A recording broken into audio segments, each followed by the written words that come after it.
Alrighty, welcome to another stream of Lyrebird Edits. We are going to be continuing on with pianoz4life's story called Willa's Blessing.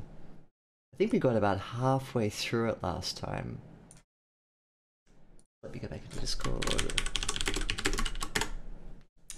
Okay, good. Yes, now where did we get up to last time? Let me go. I think it was this break here.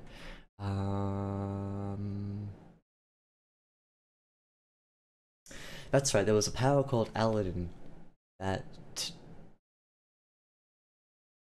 this this abstract character used to save their son from certain death. I think that's what we got up to here. Okay, how many words was that? 1600? Okay, good. So we'll get through the next 1400 today. I think it's about 1400 at least. Okay. Yep, 1400 words. Nice. And I think because we've established how the pattern of the story comes along, how everything fits together, this second edit should be a little quicker than the first one. If we encounter the things that we encountered last time, we can just sort of refer back to the notes that I made on the previous stream.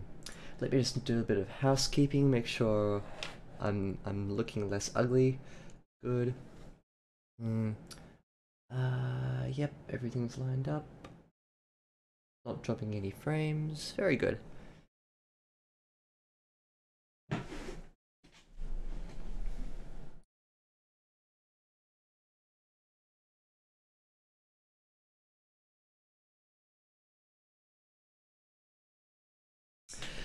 Yes, so hope you have been well, viewers out there.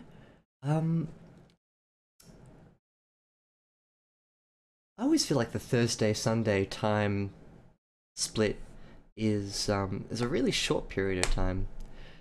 I don't know what it is. Maybe it's because it's Friday and Saturday and those days sort of just go really quickly, but whenever I come back to the Sunday stream, I'm always a bit sort of surprised that, oh yeah, it's Sunday already. And it probably also doesn't help that it's Thursday evening and Sunday morning, so it feels even shorter. Now on that note, I'm not going to be here next Sunday. I'm going up to a friend's place up on the north coast of Sydney, so it should be fun, but it means I won't be here. The week after that is actually I think I'm not going to be able to do the Thursday night stream. So next Sunday, next Thursday, are going to be out. What I'll do is I'll put up reminders on my dashboard. I'll change the countdown timer so no one gets confused. I'll be in Discord, making sure nobody plops into the stream thinking, oh, where is Lyrebird today? Only to find that I'm not here. So, yeah, I'll do that as it comes. But as it stands, I'll be here for next stream. So, yeah. What I might even do is I might even move the stream to another day temporarily. Because missing 2 streams back to back is quite a lot, so I'll have a think.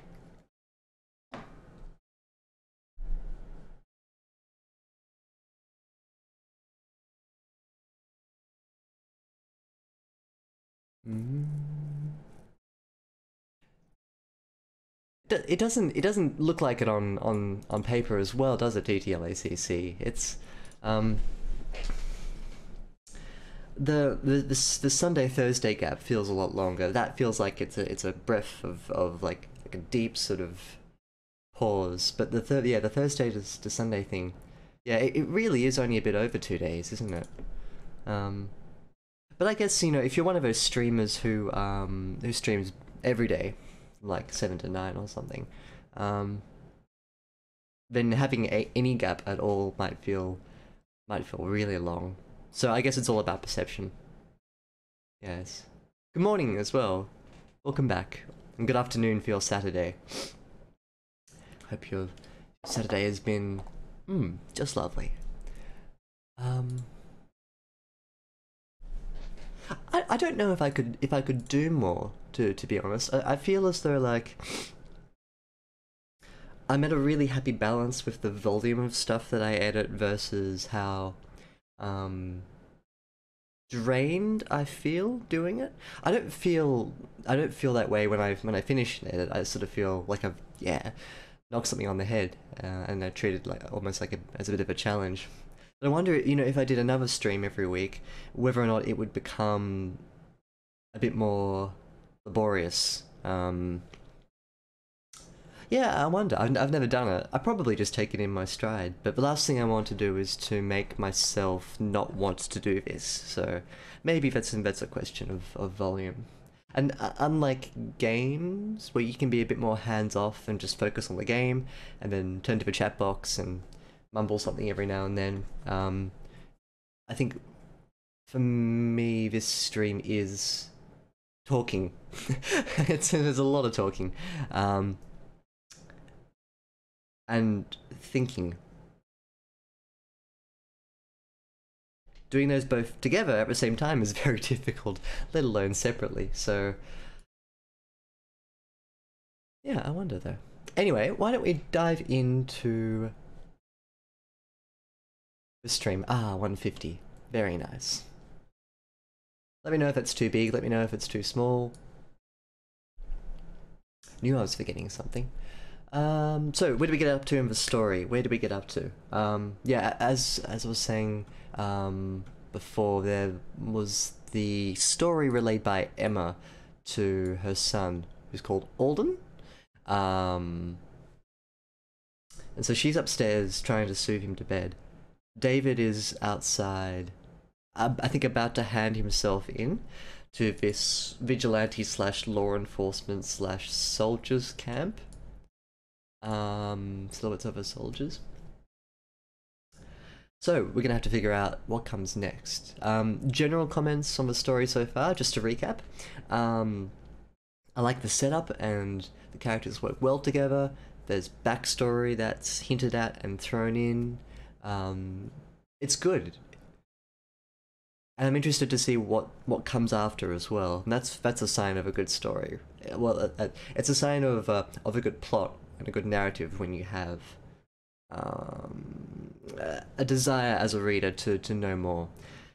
Some points to work on would I think just be going through again and looking at how the focalization is used. I made some pretty heavy comments about how the camera of the story needs to remain a little more focused on an area of characters or on one character themselves. There are a couple of times here where the focalization shifts and lurches without particular reason, and it makes the story a bit more sort of jagged.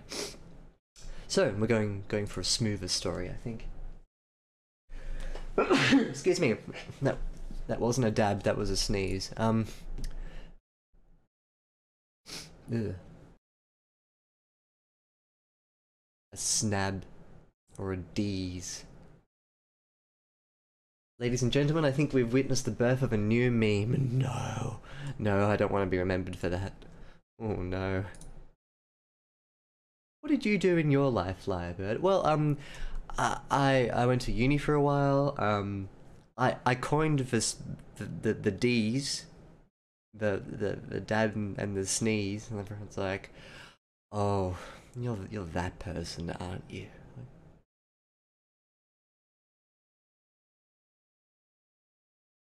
Some people were born for greatness, and other people were born to generate memes. Excuse me. Hope I'm not getting sick. Hey, Real Sayaka Maizono. Yes. I'd like to think I'm helping people. We're an editing stream, so people give me their stories, or I go and ask them for permission to edit their stories, and we go through it here on Twitch. I do line edits and developmental edits kind of mushed together, so I'll talk about the grammar, the structure of the sentences, how they're all flowing together, and I'll also make comments about the progression of the story. So yeah, that's what we do here. And I think you joined me at a time where I was talking about sneezing. So I'm off to a good start, making a good impression, aren't I?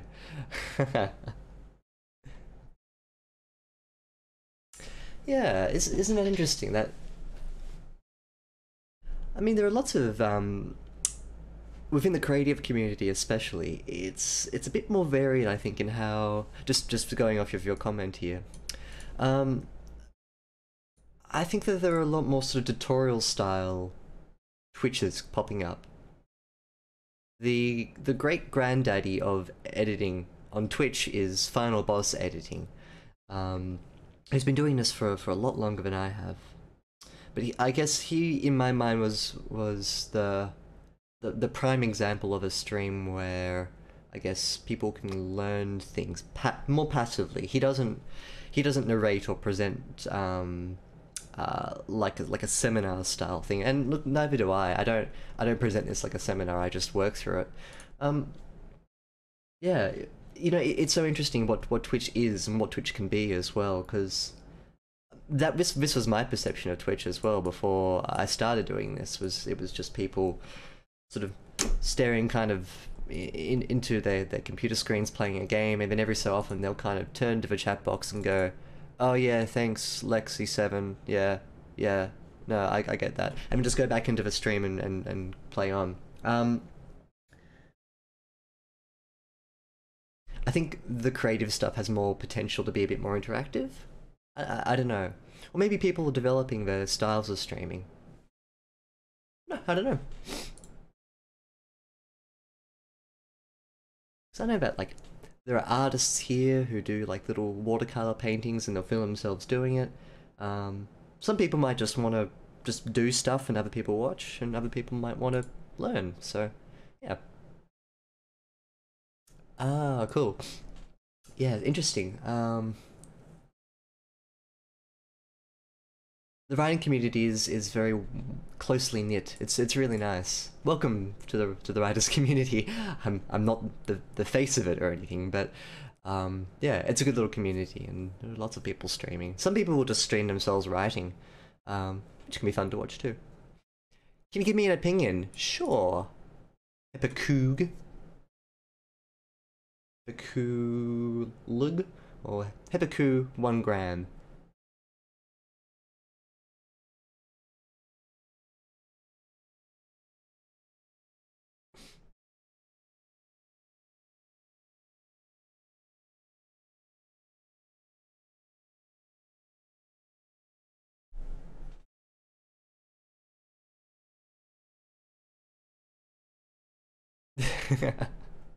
I I too am waiting to DLACC. Like if it's something that I'm qualified to give an opinion in, yeah.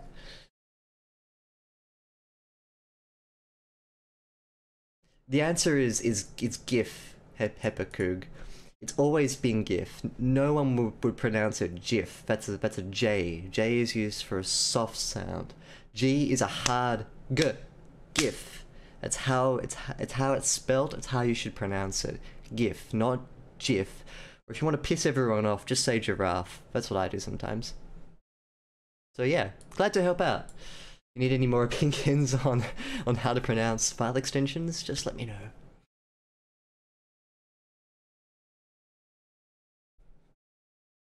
Hmm. Um, I don't really have a criteria of like you have to do this much before you deserve my edits. You're more than welcome just to send through whatever you like. To my email address. My queue is always very short. I keep it that way so I can be really flexible about what kind of stories I work with. If you'd like me to have a look at something, please send it through. I will take short stories, novel excerpts, like 4,000 words max-ish, 4-5. I can split it over a couple of streams. Feel free to send it through. I'll take a look at it. How deep do you go for a page? Um, well, per page, it really depends on what's there. How, like, why don't I give you an example? I'll go through this like little section here, and I'll show you what kind of editing I do, and that will give you an idea. Also, a good segue into starting. David did not struggle as they carried him outside and threw him to the ground in front of his home. They were standing in around a dozen horse-mounted guards with their torches casting flickering light on the clapboard wall of the house. "I'm sorry," a quiet voice spoke from the crowd. The figure was well dressed. Oh, sorry, I'm turning on suggestions here. There we go. A quiet voice spoke from the crowd. The figure was well dressed in a red military suit and a thin gold crown. The Baron Vesper. Which would be colon? Semicolons are used to differentiate phrases within sentences that are linked. So, the best determination as to whether a semicolon is useful or not, get rid of it, replace it with a full stop. Does this make sense? And does this make sense? And in this case, no, this doesn't. This is just a sentence fragment, so you can't use a semicolon. And that's how you use a semicolon. Semicolons are tricky. I love them, but you have to use them well. Really well. I wish it didn't have to be like this. David got to his feet and brushed some of the dirt off his jacket. Of his jacket. You can just say off. Or from. "If it is forgiveness you seek, I will not provide it," David said. The man turned away without reply. "Where is the demon?" the Inquisitor asked to the assembled men.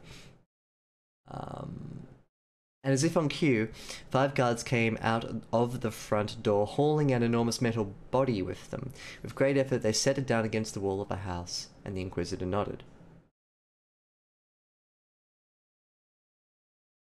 Emma listened to them drag it from the living room with equal parts horror and pity. They called it a demon, but could they be blamed?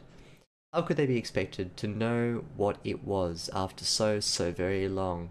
She knew what it was capable of doing, and it took everything inside of her to keep from using it. The choice to save their 3 souls at the cost of every other. Perhaps she could have saved them all without it if she had remembered, if she wasn't so broken.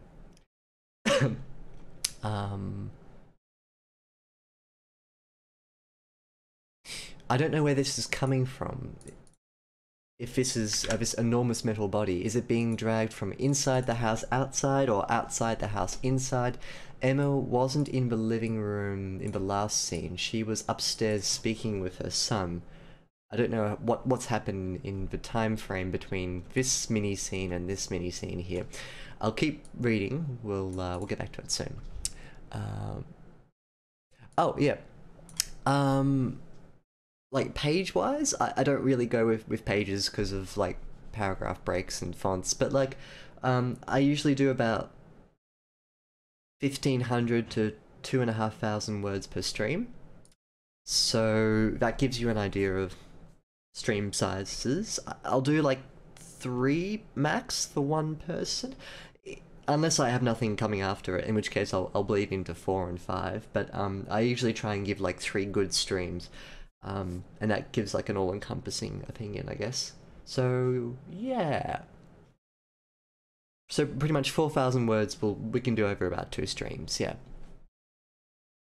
It's totally up to you. Totally up to you how much you want to send in. Yeah, be my guest, feel free. Hey, there you go. I should make you a mod, you know, TTLACC. And then you can just jump in with these little sort of lyrebird facts. Right, that's a really good point TTLACC raises. I tend to get a bit quicker if the problems are reoccurring. So in the first stream I might talk a lot about structural issues, and then in the second and third streams it could be a lot quicker because it's like, oh yeah, highlight this, you're doing this again, make sure you clean that up, and I'll just go through.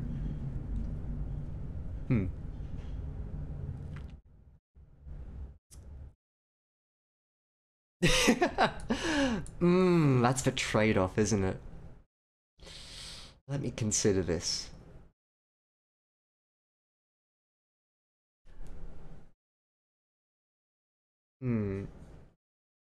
I value your contributions to the Lyrebird chat box a lot, but minion memes, on the other hand, are kind of just like how much evil in someone's life outdoes the good that they do.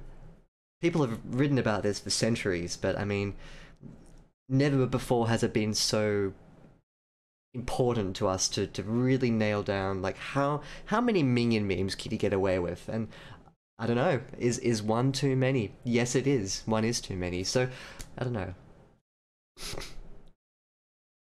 I'll, I'll probably just make you a mod anyway. But with great power comes great responsibility, TTLACC. The Minions movie taught me that. It's one of the best lines in the Minions movie, when Peter Parker is walking away from the funeral, and there's Bob there as well, and Bob turns to Peter Parker and goes, "Yep, all the power is yours, Peter, but you must use your response." It's a good movie, the Minions movie. I think like the Spider-Man crossover just made it really nice, you know, like a really solid movie. Anyway, but yeah, I don't have a backlog like this story here. Once I finish it, I'll have nothing to edit after. So yeah, so send it through, and I'll let you know if in like what time slot will fit you in. On that note, guys, please feel free to jump into Discord. Oh, hey, someone else just joined. Nice.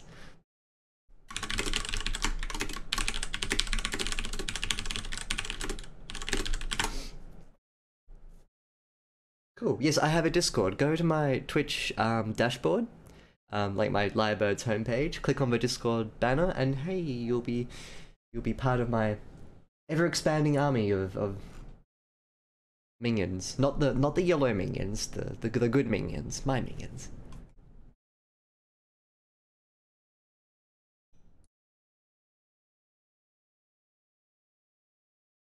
Alrighty.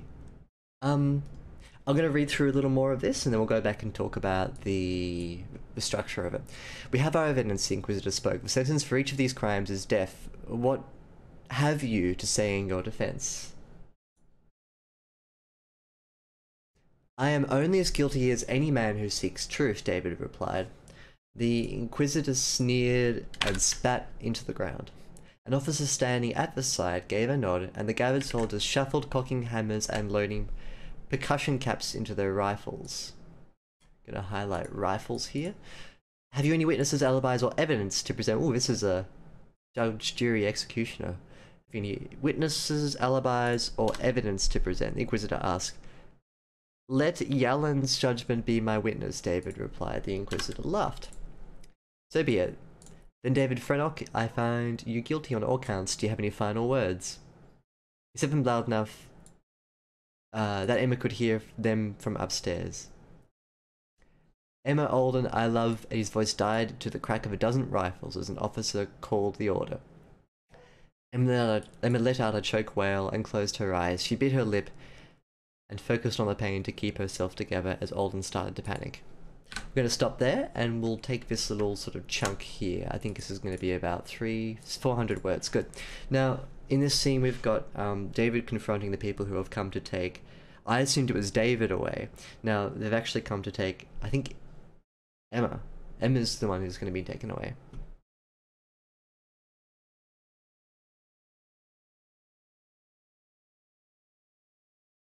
Oh yeah, I was wondering what the 3 stars were. Yeah, I've stripped out the links from my chat box. But yeah, post it to Discord. And oh yeah, there it is. Nice. I like your screen name. Very good.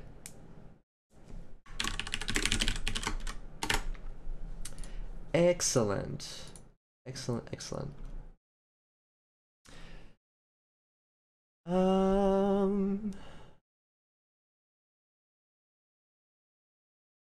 So a couple of things to talk about here. The paragraphs are very short, and they lack a bit of grounding. I feel as though they're a bit slippery.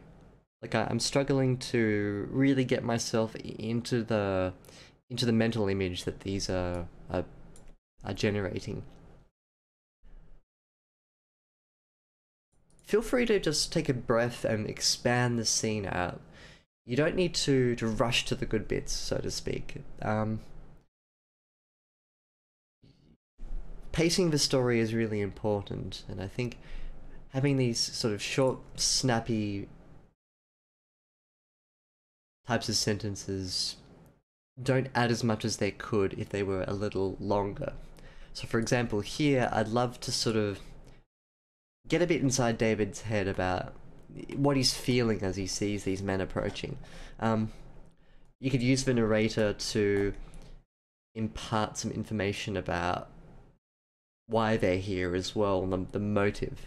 I'm not fully sensing what the motive is. I'm sort of just having to piece it together as I go along. That's fine. That's a valid way of doing it. But I think there's a more clever way that you can embrace this sort of narrative style.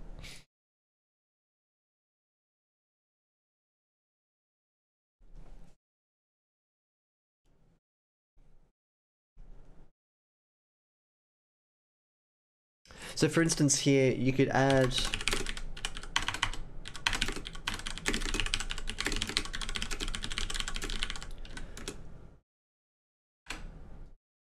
I'm gonna make a comment about this.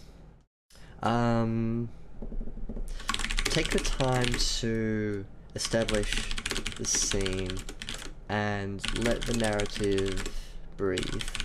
Right now, it's a little short, and it's not as strong as it could be. Adding a few descriptive sentences can really help set the pace. In addition, you can address some reader questions that may be popping up.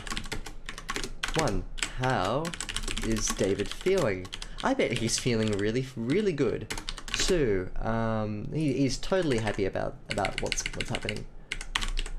Oof. 2. Who have these people come for? Now, you don't have to, as for number 2, you don't have to declare it.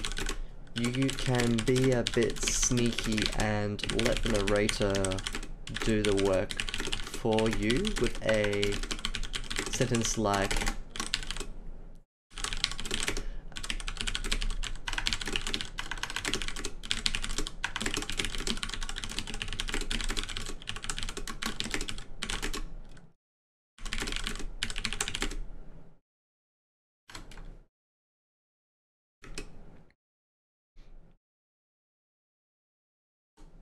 David turned and caught sight of the shadows on the second floor. Had they found Emma yet? Was she hiding?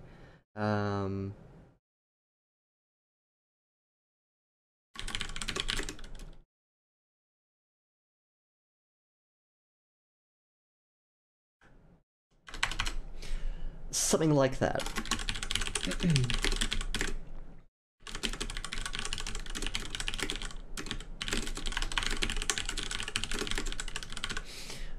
Okay, that's probably all for this. I'm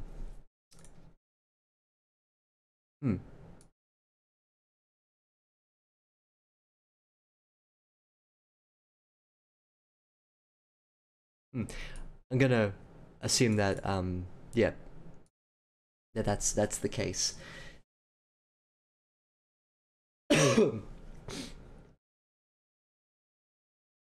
Emma the Ruthless mentioned something similar to this idea of discouraging feedback over in Discord.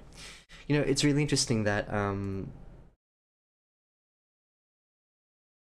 yeah, I mean, I think of myself as quite a soft editor. I don't I tend to keep my criticisms very, very mild. I mean, with binary things like grammar and structure, I'll come in and be like this is wrong. You need to sort of fix it up. Those things are easy though. It's just shuffling words around. I think where you have to be careful as an editor is in ensuring that your criticisms and your suggestions are delivered in such a way that they affect the best story.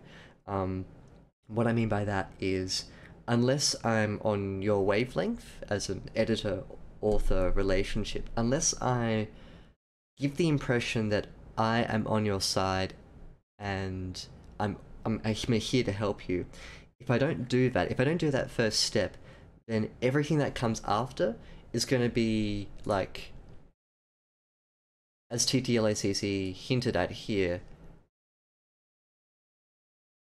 it's going to be underlaid by this sense that the editor actively hates your work. That may or may not be the case with some editors. But I think my job here isn't to critique, and it's not to tell you when your story is bad. There's no point at which a story is bad. It's just not written yet in another sense. Like if someone gave me a draft, I wouldn't be like, oh, this is awful, this is terrible, don't do this, don't do that. Rather, I go, okay, here you've done this, and I think you're trying to go for this. So what you need to do to bridge A and B is to write like this, or maybe have you considered doing this? Those sorts of suggestions are a lot more powerful in affecting the kind of story that you want to write. And that's the kind of editor that I like to see myself as. It's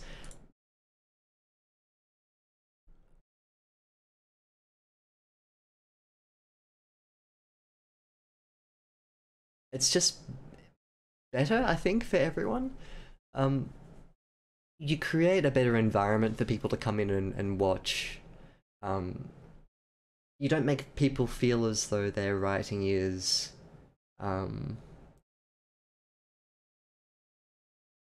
substandard or not up to the quality that it should be. I'm not interested in showcasing like top of the line writing, and I'm not interested in bringing people down for humor or for boasting or anything like that. It's really all about bringing people up.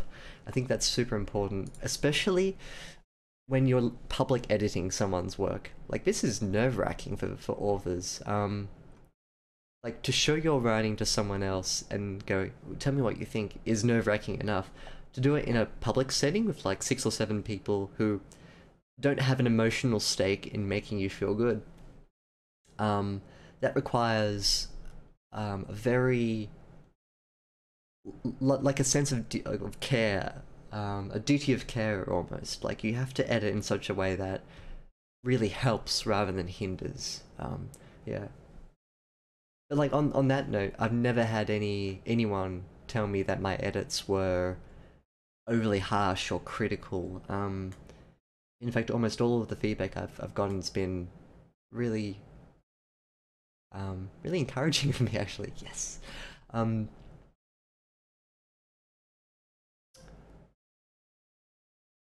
I guess that means I'm doing it, hopefully.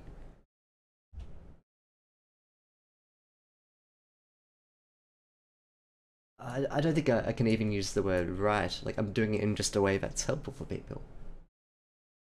Yay. Yeah, that's right. Yes, it was Octavia Memories. Thank you. Sorry, it wasn't Emma the Ruthless. It was Octavia Memories. I haven't seen Emma in a while, actually. Or Octavia. Huh.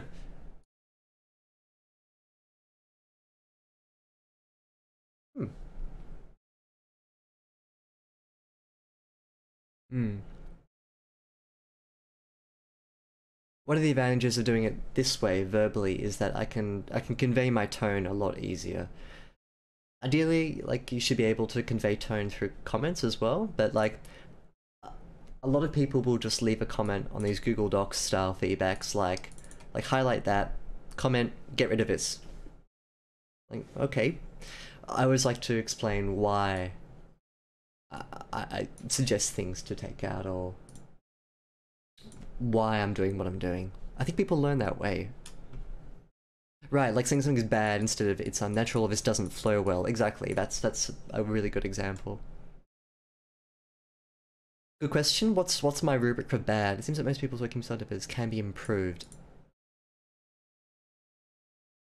I guess because I'm in the editing stage, my criteria for what is and isn't bad, the first thing, it needs to be finalized. Like, if you present something to me and you're like, done, dusted, absolutely, like, no more edits, what do you think? at that point I can switch out the editor and start to switch in the reader, and I go, okay, like I can see problems here and there. Um, but then that's more me as a reader, and I tend to do it in more of a narrative sense then. But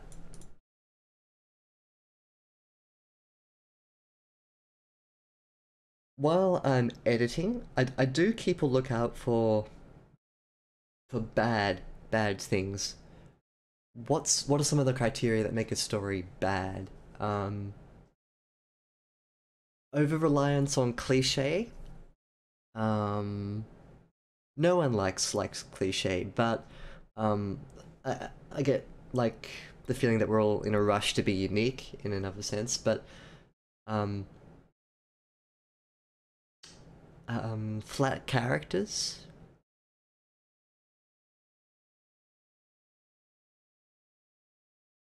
And I guess personal preferences about the narrative would also influence whether I consider something bad.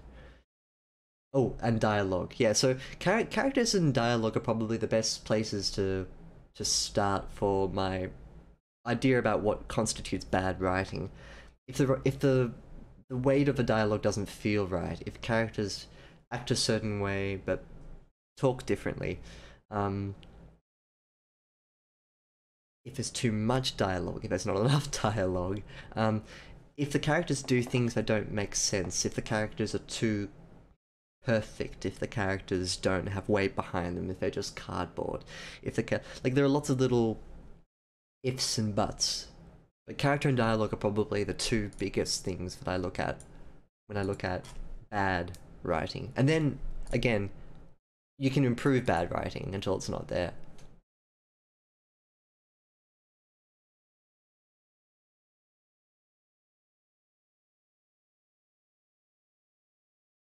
Hmm. I think it certainly it helps to convey the sense of what I'm trying to do. Yeah, just in relation to this comment here.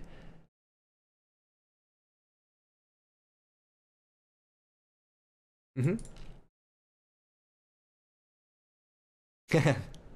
Good old Bleach. Yeah, that's right. Like repetition of the same mistake. Fortunately, that's fairly easy to fix. You tell someone once, like as you say, like earlier the better. Um, hmm.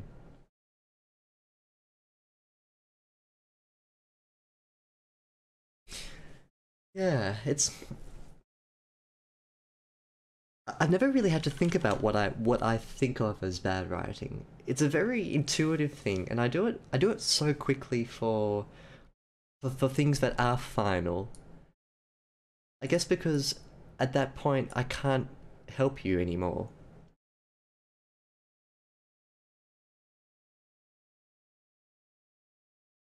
I mean, I can give general feedback about stuff that's completed, and maybe next time the author chooses to write a story, they take that feedback on board. But yeah, it's certainly much easier post editing, like post finalization, to talk about what is bad in a story rather than what can be improved. What can be improved and what is bad is often overlaps, sure, but I guess that's just the nature of it.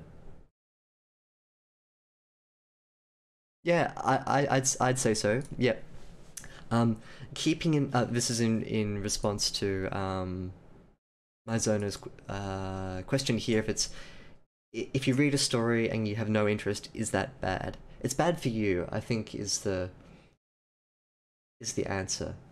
Um, because other people might find it hot chips. They might be like, "Oh, this is great! Oh my goodness, everything I want in a story." And you could read a story and you could be like, "Oh, I hate this. This is boring." And that's just the nature of artistic works too. Um, I guess you can't win everyone, and like, I have no interest in vampires. No, none, never have. Um,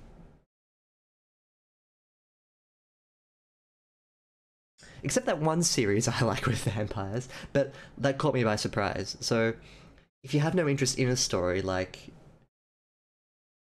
you go into the story, it's about vampire teens at vampire school, and you as a reader are like, I have no interest in this idea, and you start reading it, I still have no interest in the book, then like you can't really do much about that. So, but I think the mark of good writing, just following on from that, no, sorry, I didn't mean Twilight. I meant The Last Watch, which is a really, really excellent series. Oh, sorry, the Night Watch. There's another one? Oh.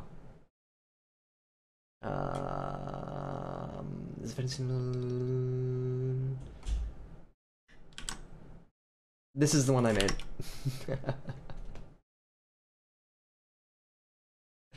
You got me though.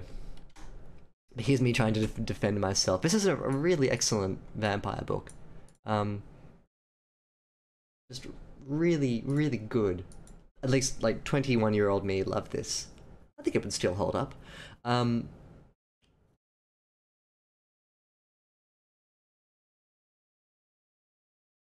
The mark of a good writer is someone who can take an idea that you think is uninteresting and make it very special. Like, if you can go from 0 to 100 from someone's interest, then yeah, that's perfect. So I call that the mark of a good story. And I guess it's a sign of a bad story if it doesn't maintain your interest. Let's continue on. I'm sorry, a quiet first.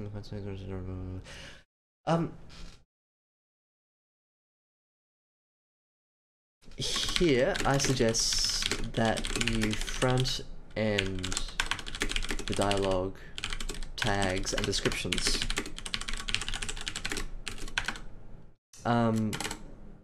Front ending just is my way of saying take this thing here and put it at the front of a dialogue tag. A quiet voice spoke from the crowd, comma, I'm sorry. So I suggest you fronting your dialogue tags and your descriptions. What this does is it establishes the character and tone before the words come. Usually in film, this usually happens in film, like, unless the camera's here and there's like an off-screen voice and then the camera goes boop, oh, that character. That's really typical for film, but usually a character will step forward, the camera will focus on them, so you get an understanding of where they are, and the character will say, oh, it's about time, like, or something lame like that. But like, you can do the same thing in stories too. If you just have people speaking out of nowhere, but we have no idea of who they are or how they fit in everywhere else, it's a bit slippery. There's no downside to taking the back end of the sentence and putting it at the front, in front of dialogue. Like, I can't think of a single instance where I wouldn't rather have it at the front. Unless it's just like herbology, said Hermione. Like, you can do it for really, really short things, or things that don't have a consequence. It just rolls. That's fine. But like, if you have new character, new setting, new voice, front end it, don't back end it. It makes it a lot more easy to read. So this should also come before I'm gonna put that there.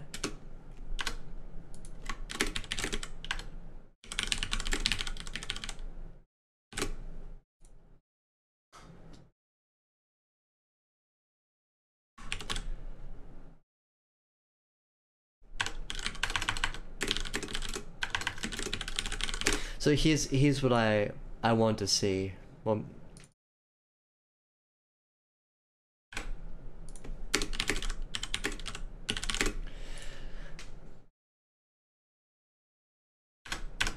here.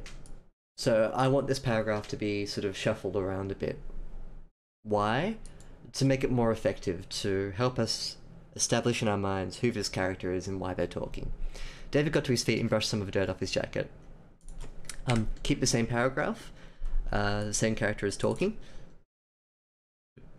You can get rid of David said, because if it's in the same paragraph, we can assume it's David speaking.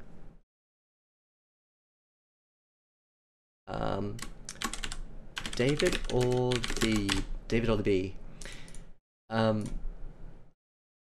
Probably the Baron, in which case you'd want to sort of make him go away a little bit. Where is the demon? The Inquisitor asked to the assembled men. There's a quotation mark missing here. Again, shift this around. Imagine the scene as follows. 1.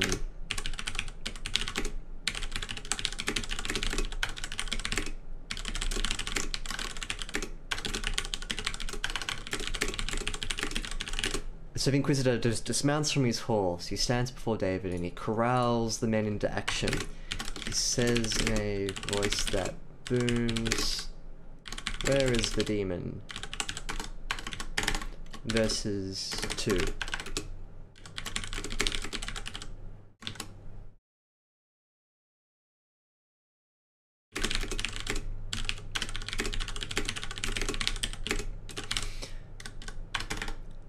Slow the pace down. The advantage of number 1 is that we have time to enjoy the scene.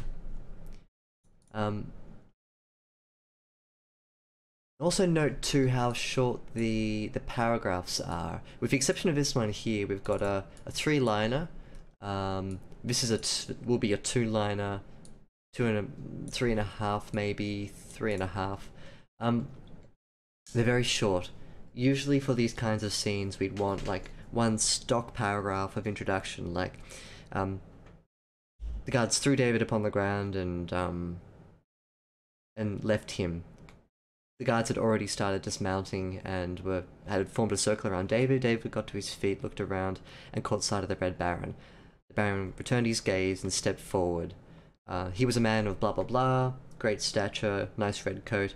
The Baron says, blah blah blah. David replies, and then they go on. So like you can stack these ideas a little more effectively into a single paragraph. Because right now it's kind of like idea, new idea, new idea, new idea. It tumbles a bit too quickly. Writing this way means that the pace is too quick, and I can't really get myself into the spirit of the story. It's too fast. No, John, you are the demons.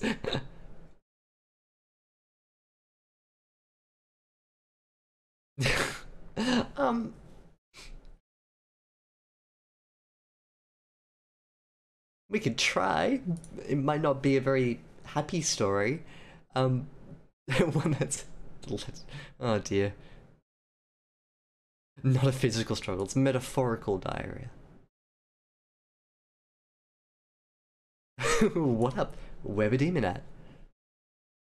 As, you know, was the general parlance of the time. Makes sense. You want to make it authentic. You know, just sprinkle in some of the what ups.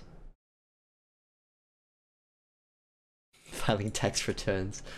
Well, we can think of a few things to make it interesting. In a world where tax returns are actually sentient pieces of paper, you have to wrangle with them. So filing tax returns isn't paperwork, it's paper hunting. But the paper is like 8 feet tall and monsters with teeth and all sorts of stuff. Like you can make anything interesting. Fantasy helps too.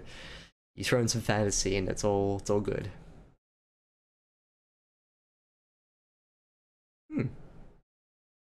Kinda true, yeah. It'd struggle with a lack of water after a while. You need to keep that keep your fluids up.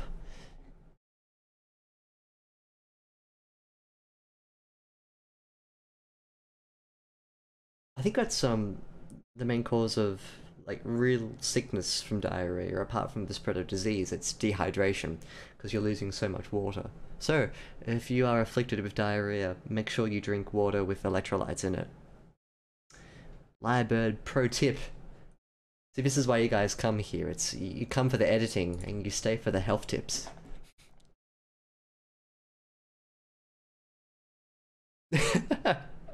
See, you've already made it interesting. Well done. Sponsored by Gatorade. Gatorade, if you're listening, I have a solid fan base and I can spruik Gatorade over my fiction editing channel. I know it's a new market you want to tap into. You've got the sports market covered, you've got the powerlifting market covered. Now you need the writing market. It's niche, but it's dying for some electrolytes. So Gatorade, if you're listening, give me a call, we'll do business. Because I've got Powerade just on the phone. I can go and speak with them if you like. But I want to give you guys the could you imagine? Like next stream I'm sponsoring some really obscure product. It's like, guys, do you have mice in your home? Do your mice smell? Well, I've got a solution for you. It's mouse deodorant. What? Sponsored by Audible. I love it. At the very least, Audible would be more... Like, I kind of get that. Like, Audible probably would be interested. Because, hey, it's audiobooks. I do writing. It's a match made in heaven. Like this. Yeah. I'd love to just sponsor something really weird. Not too weird, but just left to center weird. Mouse deodorant, I think, is a market that we haven't tapped into yet.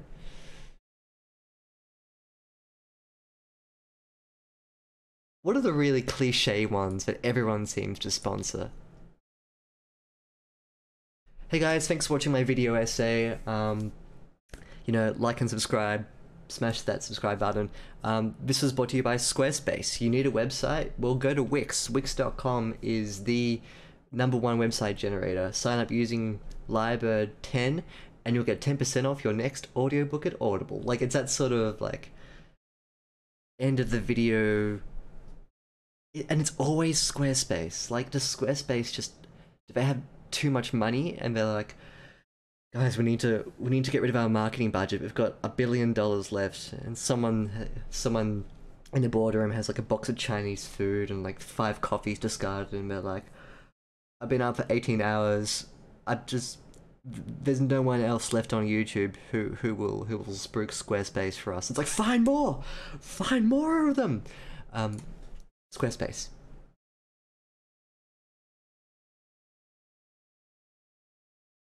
Yeah, right, exactly. Why do so many people get sponsored by like that? It's great. It's great that Squarespace is sponsoring people because people need financial recompense for their content creation. But why Squarespace? Why so many? Skillshare is a good one. Yep, I've seen Skillshare a little bit. Crunchyroll also quite crunchy.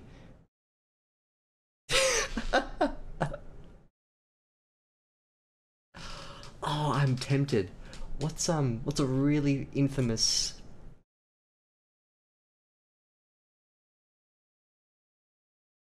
I'm trying to think of like a good example or something that doesn't exist anymore.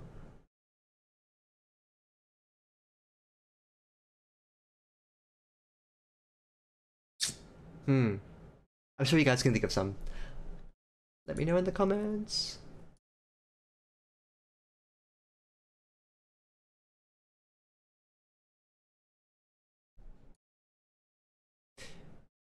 Betamax, nice. I like it. Was Betamax a company or is it just a technology? Music downloading, oh man. Like Napster? Does Napster still exist? LimeWire. My goodness. uTorrent.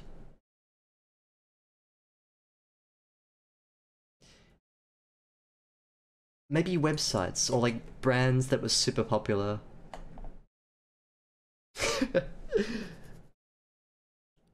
Some of you might not remember this, but do you remember those companies that would spruik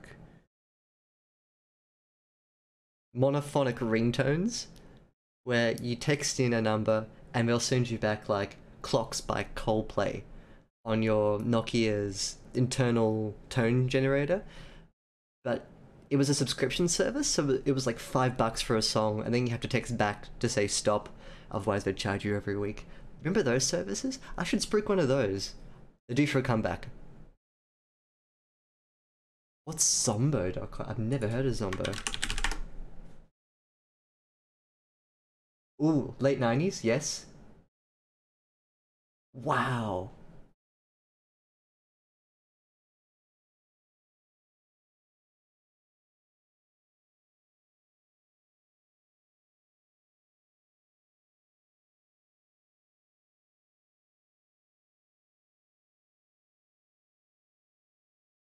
Huh. This is like a parody site. Kind of reminds me of like Z Thing, which was super popular in 90s internet. Really popular. And like early 2000s as well. Isn't this interesting? I've never seen this before.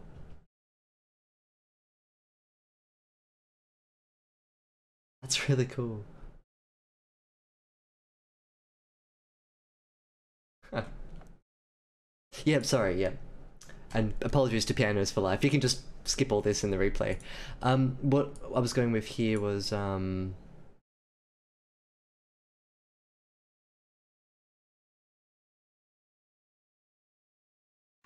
know what else been on body with them. So what is this? I think the reason why I'm really confused is that not really sure what this is. Not really sure what this is or what significance it has. Like, was it a hidden thing in the basement, or sitting in the living room? What may help clear up any confusion is a reference to it in the previous 2000 in the previous section. Obviously, these men have come for not only David's life, but also for the demon.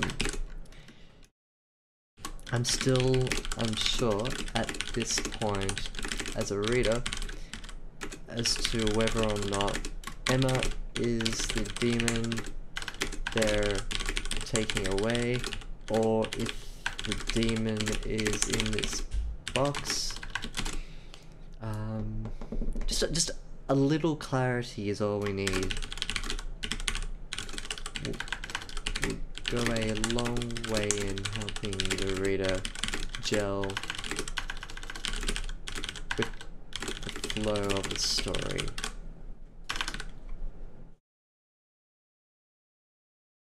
We set it down against the wall of a house to me, Inquisitor nodded. Just while I'm thinking, David starts standing in around a dozen horse.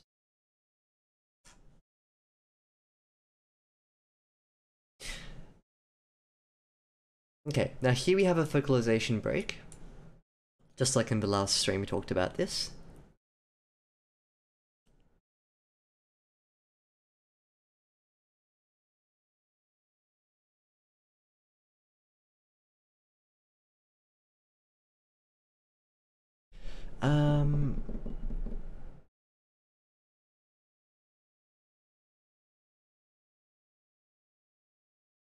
I think in this case here, oops.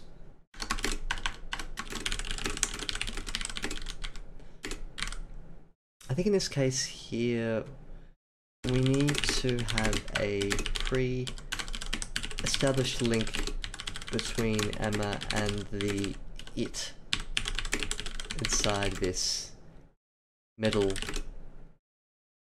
body Because otherwise this doesn't make sense, and it doesn't have enough mystery behind it for the reader to suspend their non-understanding of the narrative. You can do this for a little bit where characters will do things that make sense in the context of the story, and you as a reader have to just play along with it until you figure it out. This is one of those points where it's a bit unclear as to what this actually means, so the reader can't suspend that any longer. We've already done it with the metal body. I don't know what this means, or what the implication is, and that's why it's tripping me up. Otherwise, the reader just won't understand the implication of it. The choice to save their 3 souls at the cost of every other, perhaps this is a fragment?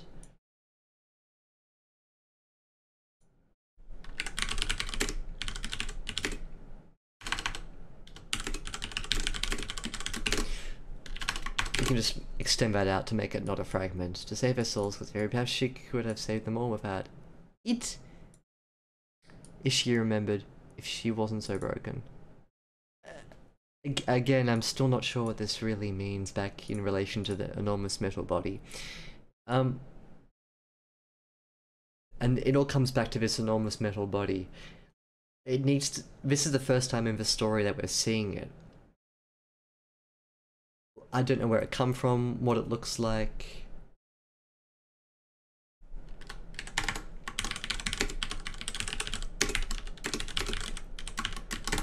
What does it look like? Where did it come from inside the house? Why didn't we see it before? Etc, etc. Like, the more of these little questions you have pop up, the more difficult it becomes to follow along.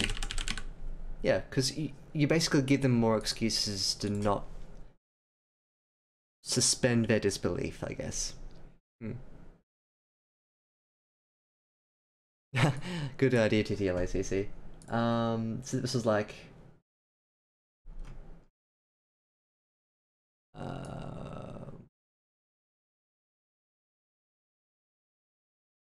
here. APS side note, in my stream I kind of waffle away from like 55 minutes to 1 hour. Feel free to skip this bit until I get back to the...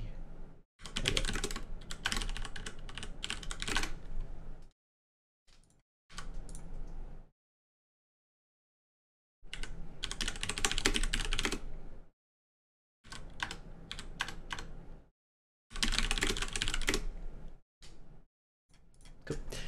Yes, apologies, sorry. I'm usually pretty good at keeping on target, but I do like talking to people up here. I feel like it creates a nice, gentle environment. But primarily we are here for the edit, so apologies to pianoz4life. This is your screen name, so I can technically say it. Alphonse Elric. That name sounds familiar. I'm gonna copy it and paste it into Google. Oh, it's Alphonse from Metal Alchemist. Cool. It's Han Solo's carbonite body. It's revealing this. I love the imagination and the fanfic crossover, but we don't know. Those would be cool things. Let's keep reading and find out. This implies that she has a link to it, that it's like a Horcrux or something. It's a projection of her power. We have our evidence, the Inquisitor spoke. The sentence for each of these crimes is death. What have you to say in your defense? So... careful of the... you can either...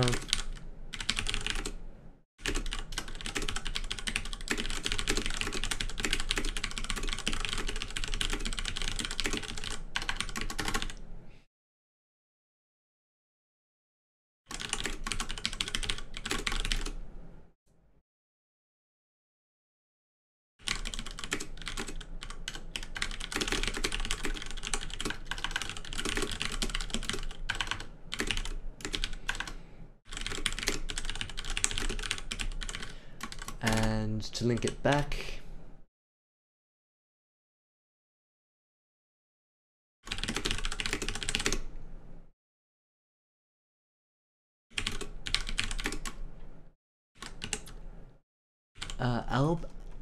Abel, Aleden, A-L-E-D-N.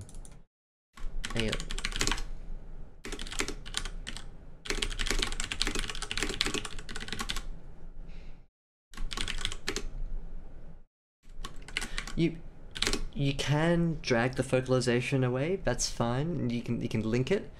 It's still not as strong as just keeping one focus though.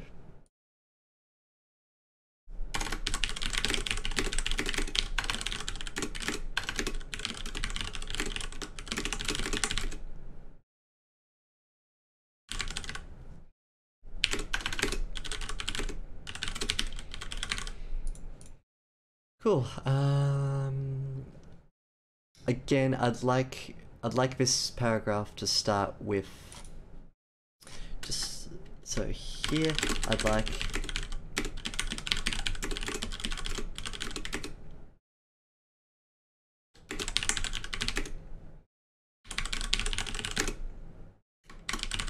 especially since we've just come down from a focalization change, it'd be good to get re-established with the current scene before plowing on. So basically here I want something like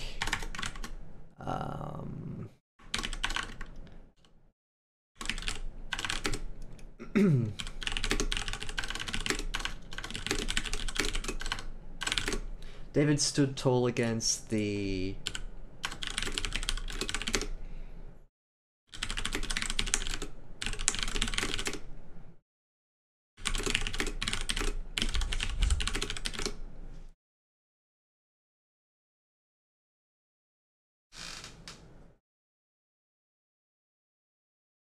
David stood tall against the town guard. He shadow casting blinds over the 10-foot metal gargoyle that rested against his wall.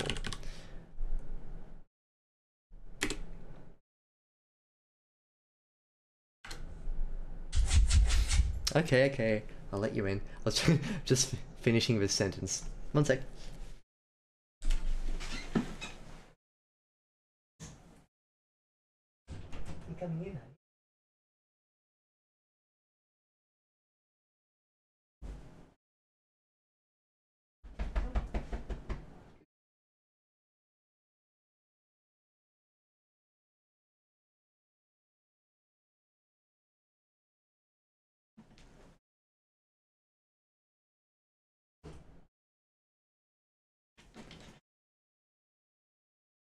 Excuse me? I think my dog wanted to come in because she gets a bit lonely without other people in the house. So she's just gonna be sleeping in there. It's a doggo! It is a doggo. that oh my dog emote actually looks a lot like my dog. That's really creepy. Uncanny. But yes, that's my doggo. It's how you get the views. Like, you come for the editing and you stay for the pets.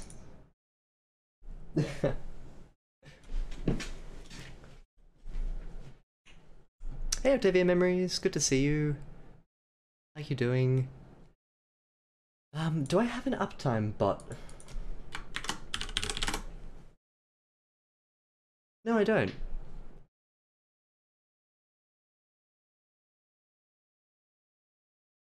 How do I set that up?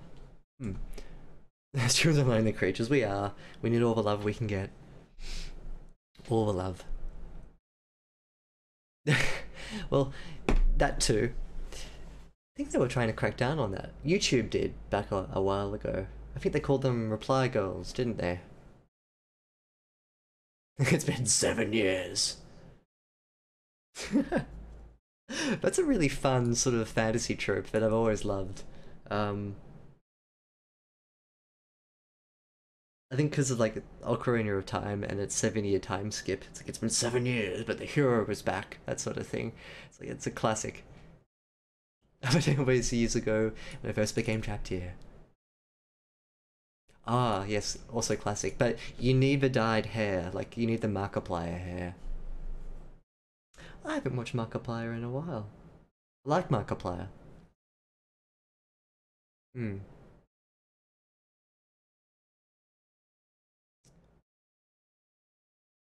What do you Beast does?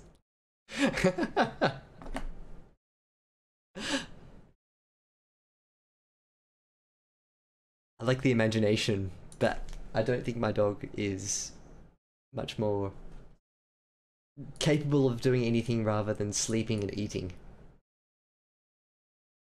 She sleeps and she eats an awful lot. Alright, let's get back into the story. Yep, front and this please. This sentence for each of these crimes is death. What have you to say in your defense?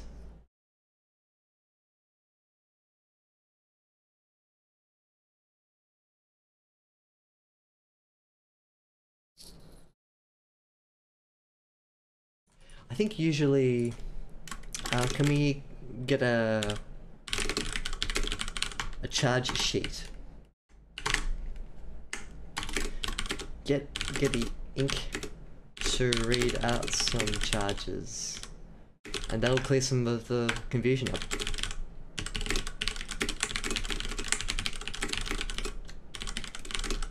Also, I want to know. I want to know.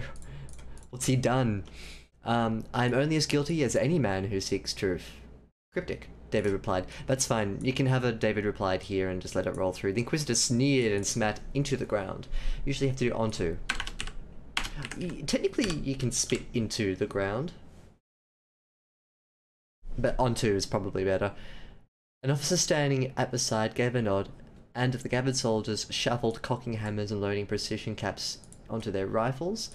Here. Make sure you mention this.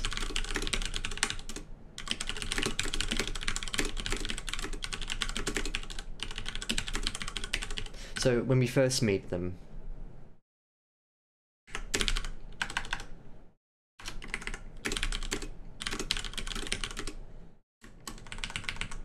make sure that you mention earlier on when we first meet these men that they have rifles. Important detail. Usually you don't want to pop details into the scene. It's a bit distracting. It's easier just to sort of at the start get David to, as he is, a couple of extra sentences here.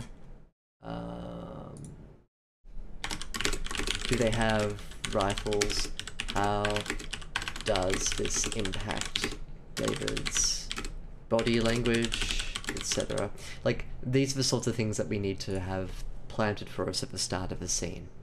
Have you any witnesses, alibis, or evidence to present? The Inquisitor asked.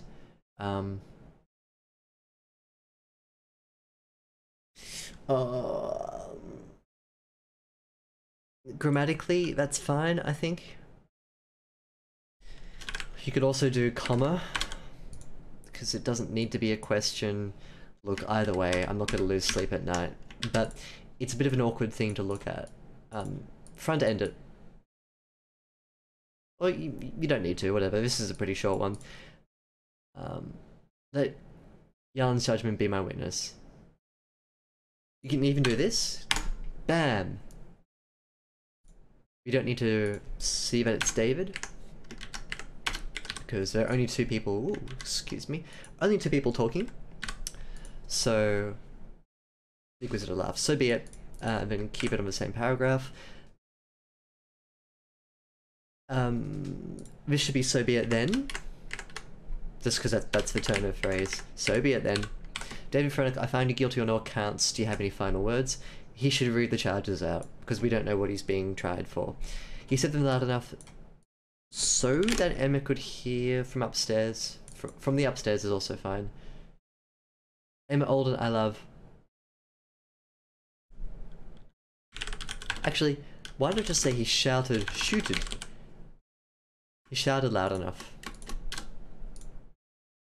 Or screamed loud enough, croaked loud enough. His voice died to the crack of a dozen rifles as an officer called the order. Emma let out a choked wail and closed her eyes. I think this is okay in terms of the focal shift. You can do better a bit here. She bit her lip and focused on the pain to keep herself together as Alden started to panic. Full stop. Good. That's what we got up to.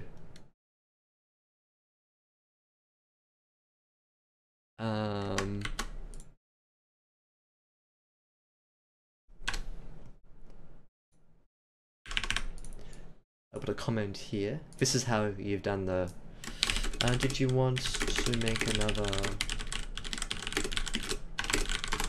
focalization break here?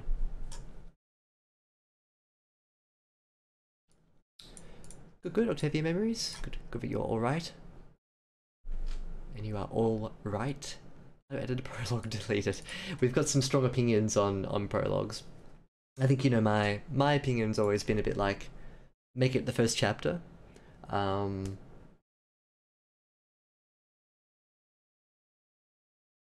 Yeah, they really have gone out of favour, haven't they?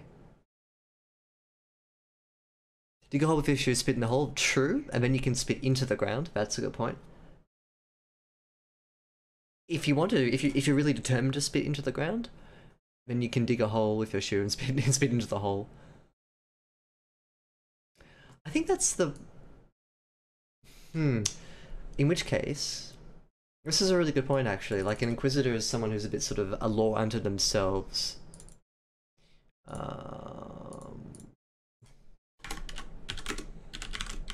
One viewer hinted at the fact that Inquisitors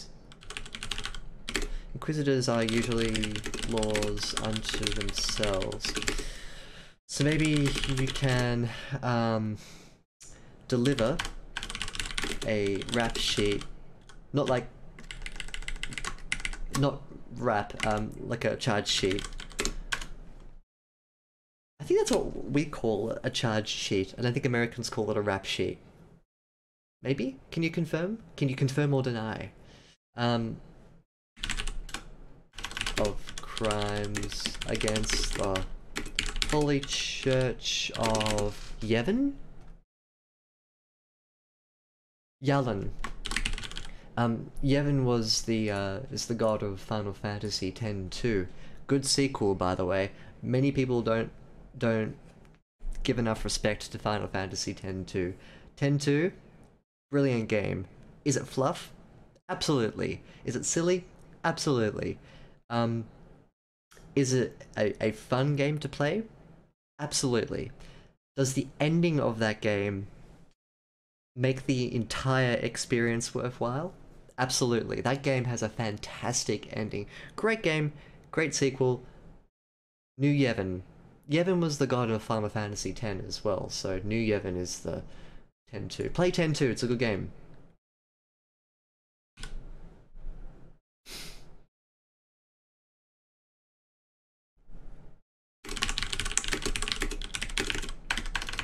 Something like that adds a bit of spice to the mix.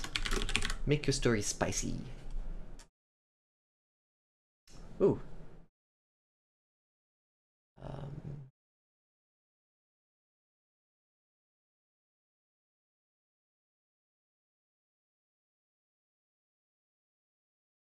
I'm just reading through Octavia Memory's comments here. With an exception, I could see if this was a sequel. Yep, that's a good point about like an option piece, like a bridge between book 1 and book 2. I've never seen that before, but that's a really clever way to use a prologue. Yeah, I'm a bit of a Final Fantasy fan, but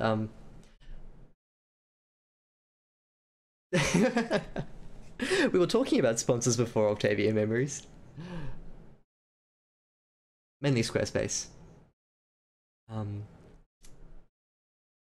Yeah, 10 and 10.2 work really well in a way that you wouldn't expect. It's a very unusual sort of link between the two of them.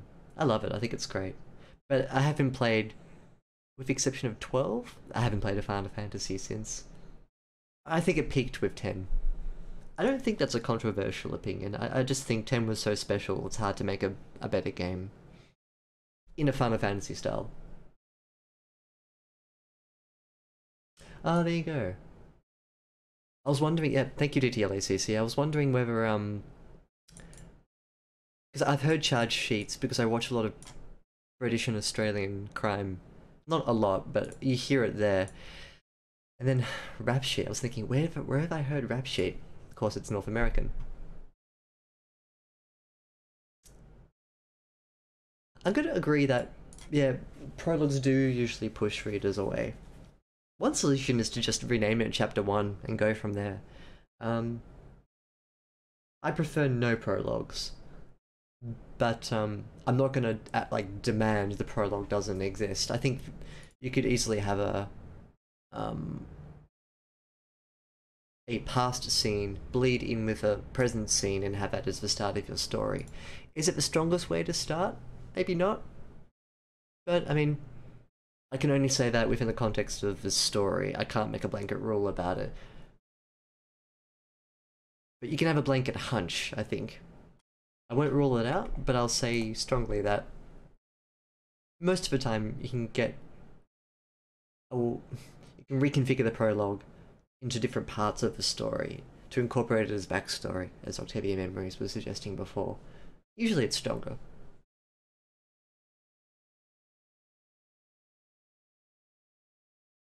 Toho 14.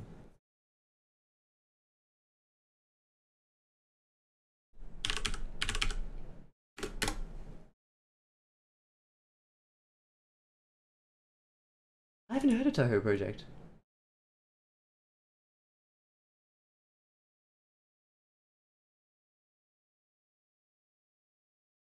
Wait, is this the one with Sono in it? The the blue girl. That's it. The only way I know how to describe her. Blue anime girl.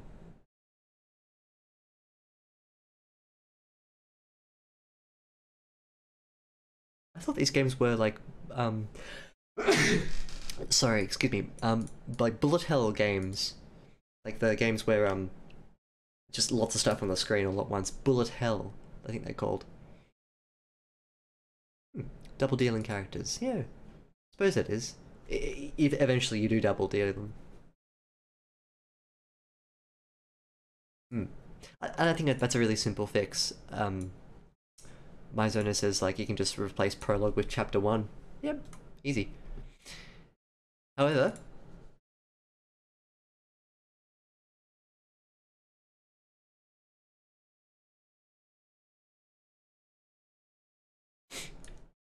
I think if you write your prologue like this, you can't do what would be the simple fix. Some prologues really are just chapter 1, gussied up as a prologue, I suppose. Other prologues, I think maybe more conventionally, are like, as Octavia Memories said. Look, it'll depend on the prologue, won't it? Some prologues you can rename, others do have that fundamental, like, time split. A really egregious prologue example is when you have an event that occurs within the narrative that's exciting, and then that's the prologue, and then you go like 3 days earlier for chapter 1, and then it's just building up to that. Don't do that. That's a surefire way to put the brakes on the story. Exciting scene, boring establishing scene, another slightly less boring scene, and then back into the action again. Your reader will see through that, and it really drags the story down, I think. Yeah, sorry. I'll get back into the edit, I promise. Ah, fighting games. There you go. Yeah, but I went past, like, I don't know how this fits in with the rest of the story, so I'll take this as a chapter 1. Okay, so now we're here. I'm gonna read through, maybe about halfway through this, and we'll go on. Did the mother and child see the demon as well, Baron? The Inquisitor asked. The Baron shook his head. So now we're going through the perspective of the Baron, I think. I don't know, I mean, I don't think so, no. He stuttered, looking at David's body in shock. The Inquisitor nodded. I'm not going to do any edits for this next bit. I just want to read through it to get a sense. and then go back and work through it. Best to be safe. Looks Arundi, find them, bring them down here as well. We will make this quick. We do not relish in their suffering, but they are dangerous. No end of quotation marks. Emma felt a rod of ice go down her spine at the words, no, not this, anything but this. The world was asking too much this time. It was asking something she could not bear. Emma scooped up Alden from under the blankets and ran frantically out of his room. The hallway outside echoed with the sound of boots pounding up the stairs and the shouting voices of men. The doors of the other rooms were closed, but there was a partially open window at the end of the hall. She ran at it and forced herself against the hinge. The metal frame buckled but didn't break. The gap between the panes was too thin, but she tried to slip out anyways. The first guard got to her before she got her leg all the way in, wrenching her out of the gap and throwing her to the ground. The next to arrive began dragging her by the hair, and a third took hold of Alden. We do not relish in their suffering, but they are dangerous, versus the treatment that she's receiving. I don't know if this is sarcastic or not, but this isn't relishing in suffering. This is relishing in suffering. We'll make a note about it a bit later. Next to arrive began dragging her by the hair, third of Alden. She screamed as they ripped the two apart, and Alden cried as his shoulder dislocated with a sickly pop. She screamed as they ripped the two apart. Okay. And Alden cried as his shoulder dislocated with a sickly pop. No, Emma thrashed and clawed at the guard, desperately reaching for her son. No, please don't take him. He doesn't know anything. She had to save him. She had to remember. She reached her hand toward the sky, would be ceiling, but, unless they're outside, but the guard reflexively knocked it away and held it to her chest as he forced her to her feet. She's a magic user, I think? Yusalan Yalan's holy name, which the guard spat in her face. She kept fighting, but it was no use.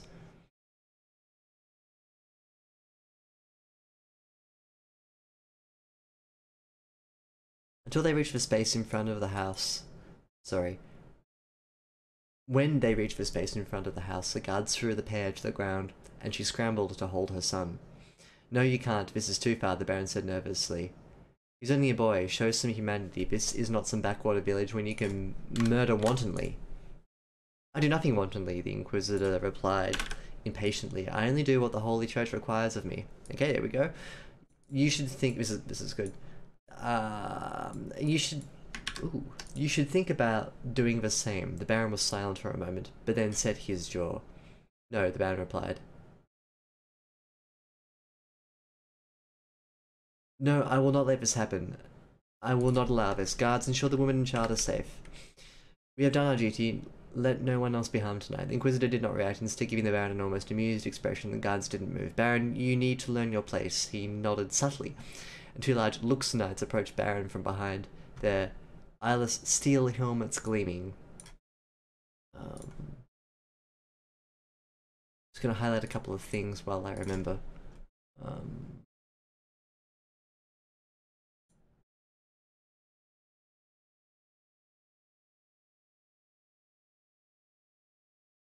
The Baron shouted in surprise as the men overpowered him and forced him. As the men overpowered him and forced him to his knees. You have created quite a headache for me, you know. Keeping your daughter out of this was no easy task, and now you ask to stay my hand. The Inquisitor was bending over face to face with the man. Consider this a kindness. I will not be as generous if you try this again, though. Before the Baron could even ask what he meant, a third guard knocked him over the head with the butt of his rifle, and he fell unconscious. The guards reloaded, and Emma huddled against the wall of the house, hopelessly trying to shield her son. And that's why I named you Alden, she said in a hoarse whisper, because you are my miracle, Emma continued. I never thought I could even have you, and yet here you are. You are my new world. So she's continuing the story she was talking before. Sorry guys, I'll get to you in a tick.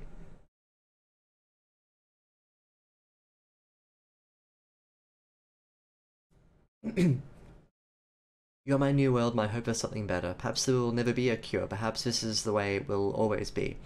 Maybe we broke the world and there isn't a way to get it back together. Emma felt her breath come in ragged gasps as Alden sobbed in her arms. So, okay, Alden is in her arms, but at least I have you. Demon stood next to her salvation attempt. It could save them right now. All it needed was permission, permission that would take countless other sons from countless other mothers. God help her if she couldn't do that. The memories were screaming at her. She could see all the violence it would inflict, and yet every ounce of her was, of her being, still strained for the horrible creature, longed with animal desire to awaken it and set it free. She forced herself to look down and away. This is good. Why did she ever think she deserved this? She thought. Why did she let herself be found? She knew she could never be happy. Not after what she had done, and she shouldn't have tried. She was a curse upon whoever knew her. The officer called out the order for his men to shoulder their weapons, and she looked down at Alden one last time. His eyes were terrified and pleading, silently begging her to make it all better like she always did, because she always could, right? In that moment she felt more fear and love for him than she had felt for anyone ever before. In that moment everything came into stark clarity for the first time in her life, and in that moment she knew just one thing with absolute certainty: she could not do this. She was not strong enough. Says some magic words. Her whisper was hardly audible over the night breeze, but its effect was the same. The world groaned, the winds shifted, and the stars spun as the summer night was drowned in metal and blood. There in the forest, the last cycle of man was birthed into screaming dark. Alrighty. We've got an interesting scene that's built up from here to the end. It's bottom heavy, so, and that was the end of the story. Here. It's bottom heavy because it gets more and more laden with intricate detail the more it goes down. There are a couple of structural things that we need to talk about though in order to really solidify what this scene is all about and what we're dealing with here. Before we get to that, I'm going to go through the chat box.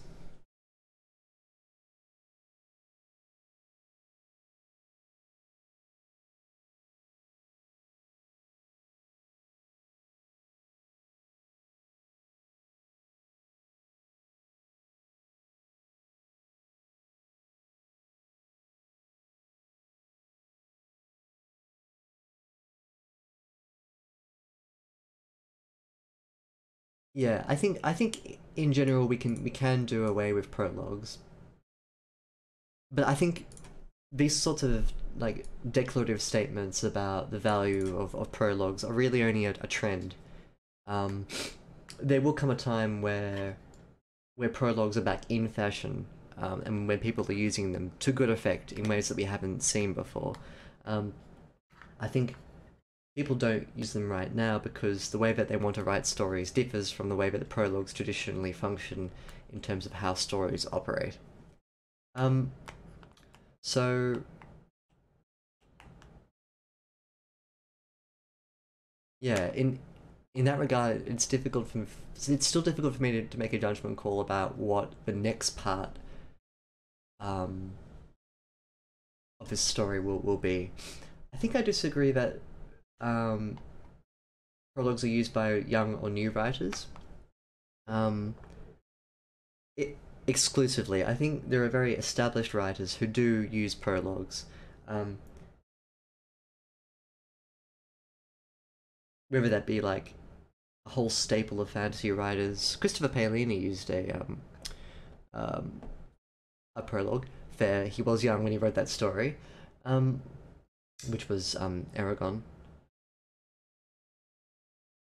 Prologues are also an older style of introducing stories as well, so many established writers in the past used to use prologues. I think what our discussion comes back to though is a simple question. Does the story need to start here? And what value does adding the prologue here add into the story versus dripping the information organically throughout the rest of the story? I don't know. TTLAC asks, was there ever any confusion between the word Alden and Aiden, or whatever that other word was? I assume that that was intentional. One was E, one was not an E. So one was Alden, one was Aleden, Aleden. I assumed that they were subtly different, so I didn't pick up on that and be like questioning that. But yeah, question for Pianos for Life. There was a point up here where, in the story, Man and His Son, this one here.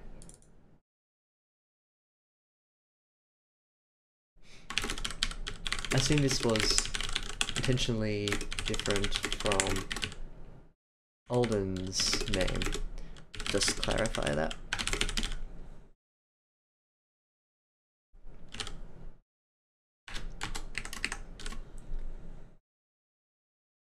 Yep, that's all I want from that. Good spotting, actually. Oh, okay.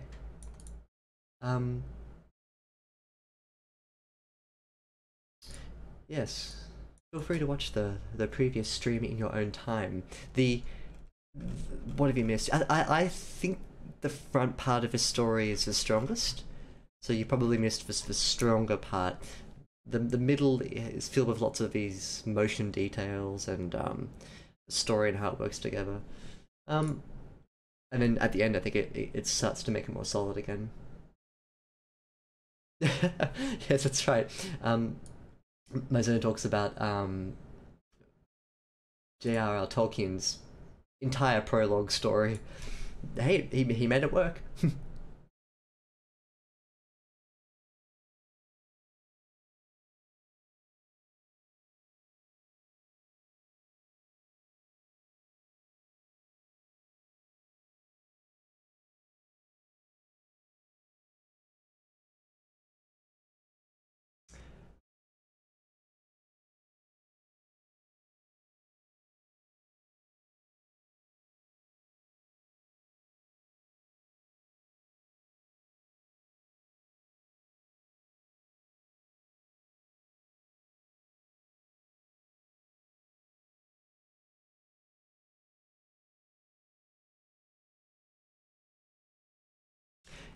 Just reading through his last couple of discussions here. Yeah, I think we've talked enough about like the value of prologue, especially in other streams. To this isn't a new topic, but there is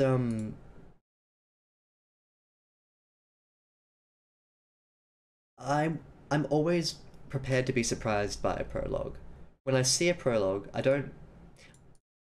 I used to sort of go, oh, a prologue on the inside. Now I don't, because I've gone through quite a few prologues, just in I guess my own reading, and also a couple on the stream, and I don't want to have that gut reaction anymore. I just want to see what people do with their prologues. But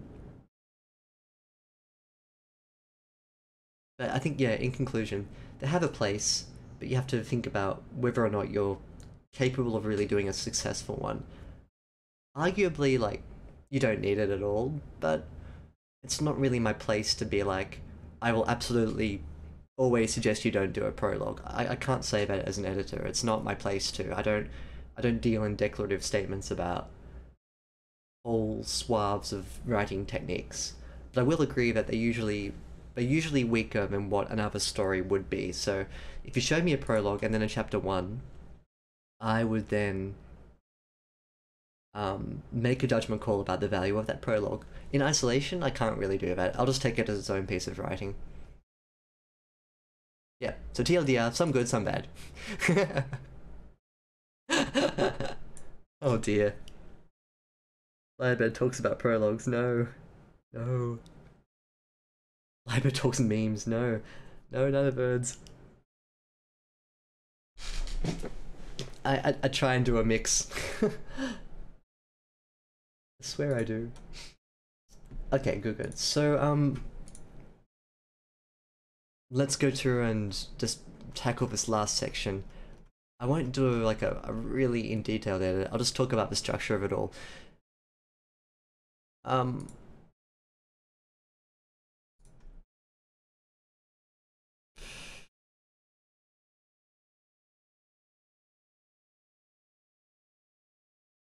There's a bit of confusion here about whether the Inquisitor thinks that she's a witch or a mother.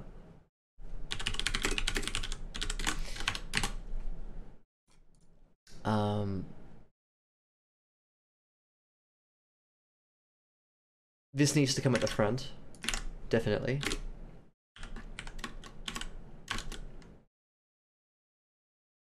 The Baron shook his head and stuttered.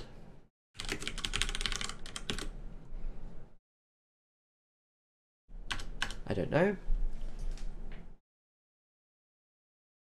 Getting rid of looking at David's body in shock. The Inquisitor nodded. Who is this? Is what was why I highlighted this.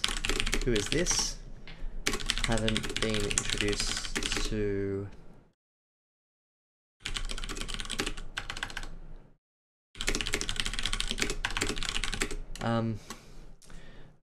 when you introduce the best place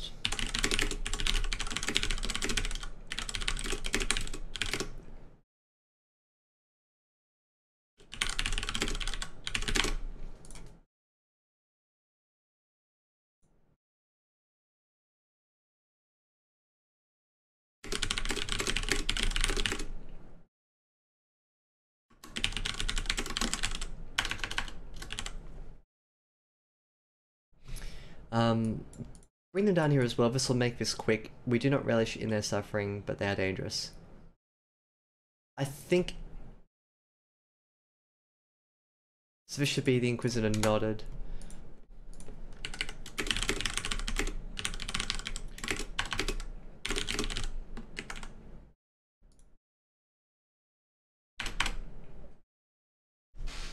Right, now we do not relish in their suffering, but they are dangerous. He's given an order for safe apprehension,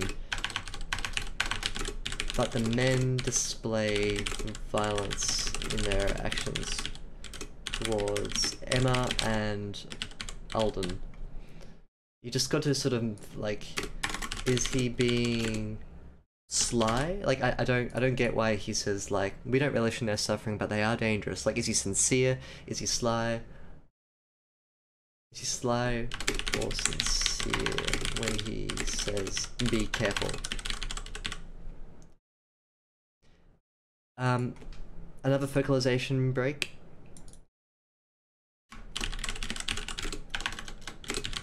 Focalization break.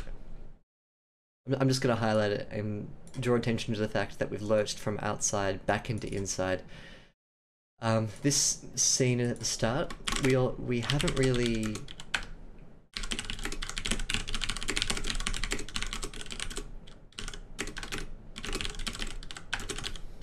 So, take a moment or two, and by a moment I mean sentence or two, to really just slow it down and pad out the descriptions. Okay, the opposition don't use frantically. Emma scribbled and ran from his room.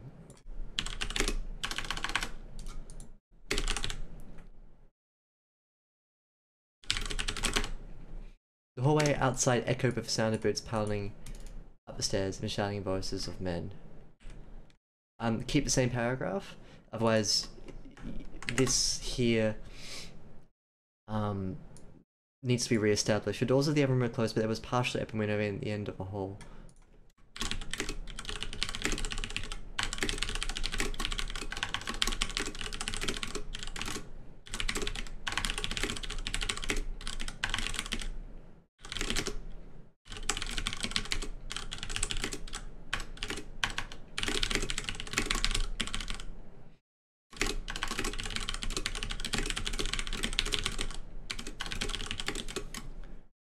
Stood a partially open window. She ran to it and forced herself against the hinge. The door into a gap.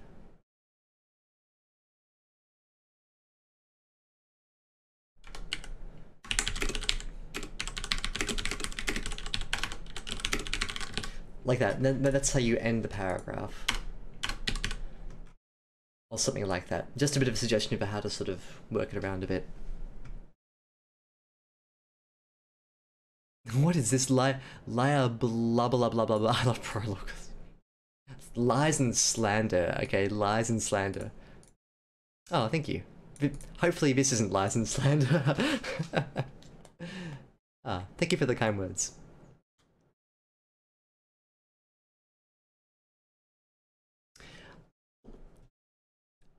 Good question, TTLACC. Usually I try to keep this in my head just in case I vocalize something very important and then have to remember like, oh, okay, this comment here at like 1 hour X minutes I was talking about this. I usually try and do that. Yeah. Otherwise, just on the replays, just hit the arrow key a couple of times to the right until I start talking sense again. That's probably how we'll do it. I realize that like in this stream and last stream, I've been a little bit more unfocused in my attention to the writing. So my apologies to pianoz4life. Usually I'm a bit more sort of concerted. But yeah. I'll try and keep like the Mimi talk a bit more concentrated, you know what I mean?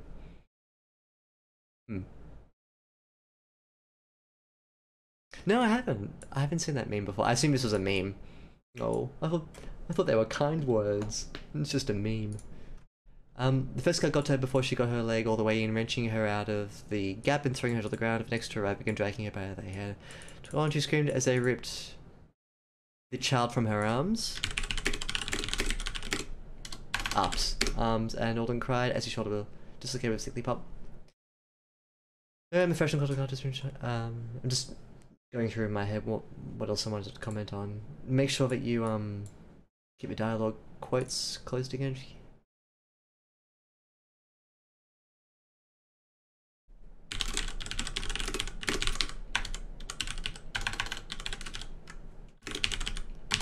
Yeah. So just clarifying here, connection to the demon, right? You can be a bit more declarative in that statement.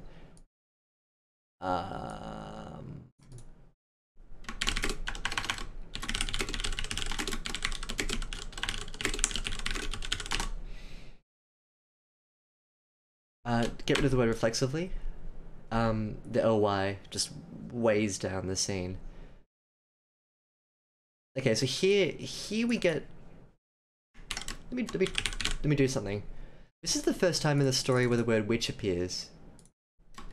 First and only time in the story that the word witch appears.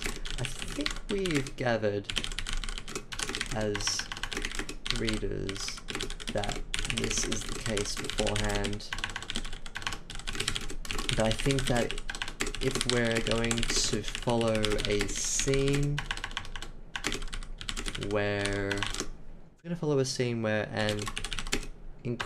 and his band of men arrest, this needs to be stated beforehand somewhere for clarity's sake.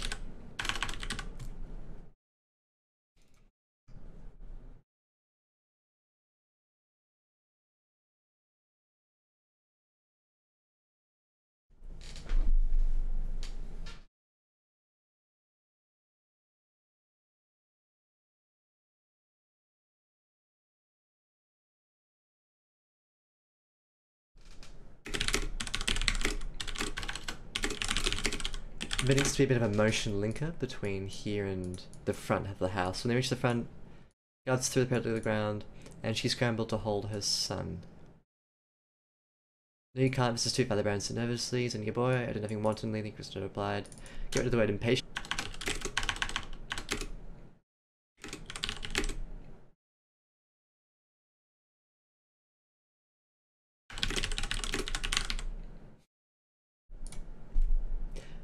Yeah, you can get rid of these.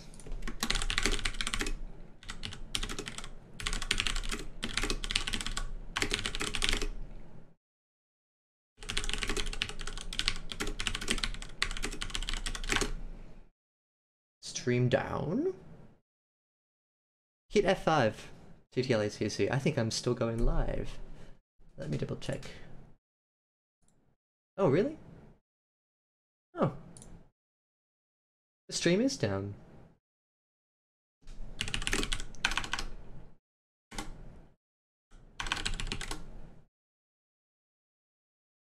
Um...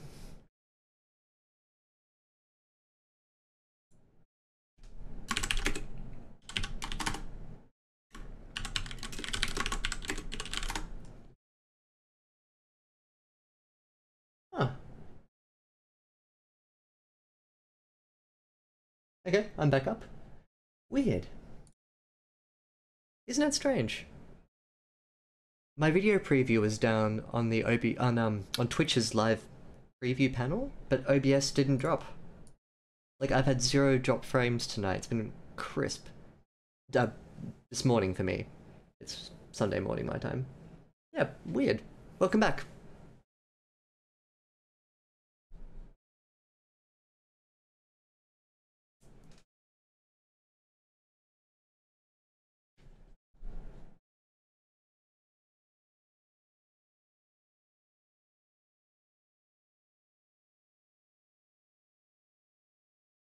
How does Titanic end?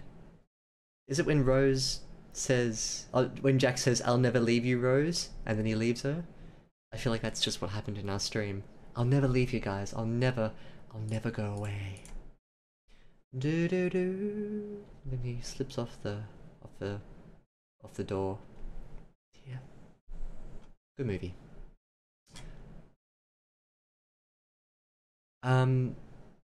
I only do what the Holy Church requires of me. You should think about doing the same. The Baron was silent for a moment, but then set his jaw. No? The Baron replied. Keep the same paragraph. Keep the same paragraph. Guards, ensure the woman and child are safe. We've done our duty. Let no one else be harmed tonight. The Inquisitor did not react. Instead, giving the Baron an almost amused expression. The guards didn't move. The guards remained. Baron tries again, maybe?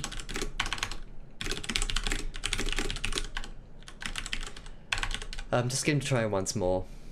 Pads up the scene a little bit. You need to learn your place. He nodded, gave it a subtly, and 2 large Lux Knights. What's a Lux Knight?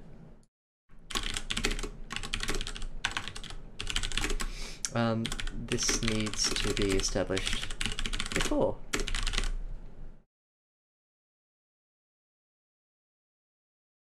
Their eyeless steel helmets gleaming. Otherwise,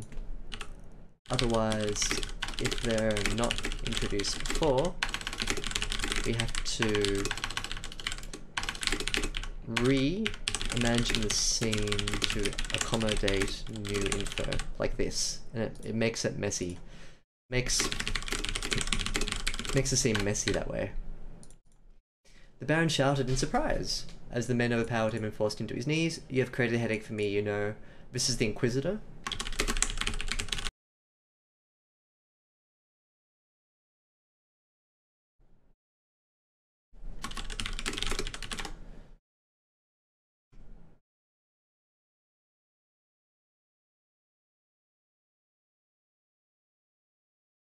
Okay, that should be a little better. Hopefully Twitch just pieces that all together into one stream. Otherwise, welcome back to Lyrebird Edits, to part 2, the very tail end of our stream with Willa's Blessing.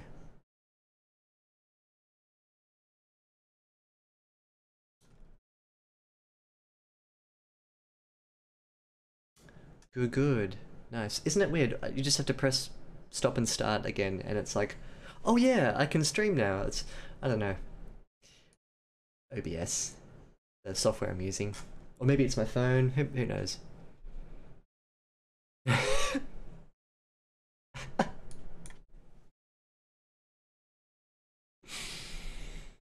Writing trick. Just say, Shrek approached the Baron from behind. Everyone knows who Shrek is, so you don't need to explain. That's perfect. If you ever find yourself in a situation where you have a complex character or a situation that needs a bit of background information, just don't worry. Just throw in Shrek. Everybody loves Shrek, and there's no issues of original content or IP conflicting with your story. It's easy. It just works. You throw in Shrek and everything is good. I'm not going to put that as a comment, but pianoz4life, just consider throwing in a Shrek.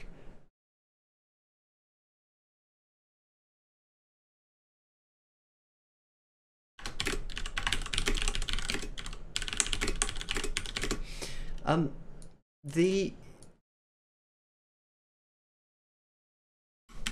added a section here to illustrate something. We're lacking fine detail in the story, especially in these middle to late scenes.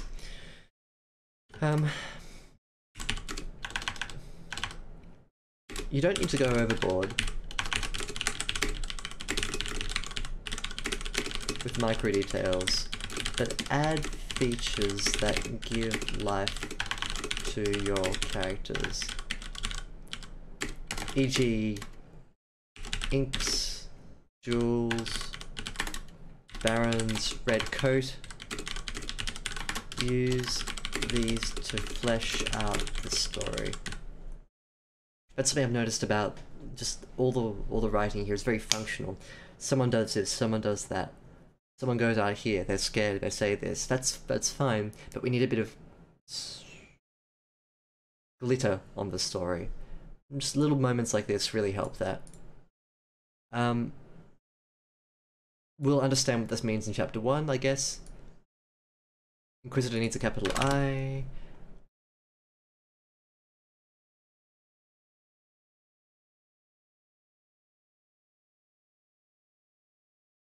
To shield her son from the guards. Just gonna put that there. And that's why I named you Alden, she said in a hoarse whisper. So,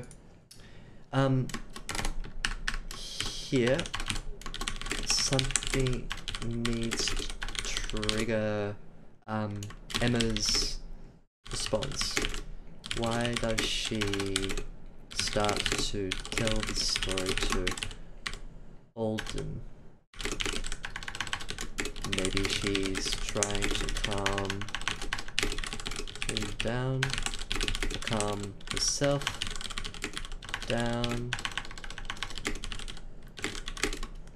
Throw in a sentence to establish the fact that you're going to be finishing the bedtime story off. Otherwise, it just comes from nowhere. I'm gonna delete all that and put it as a comment here, because otherwise it's just like boom, I'm talking about a story now, but we need to be eased into that.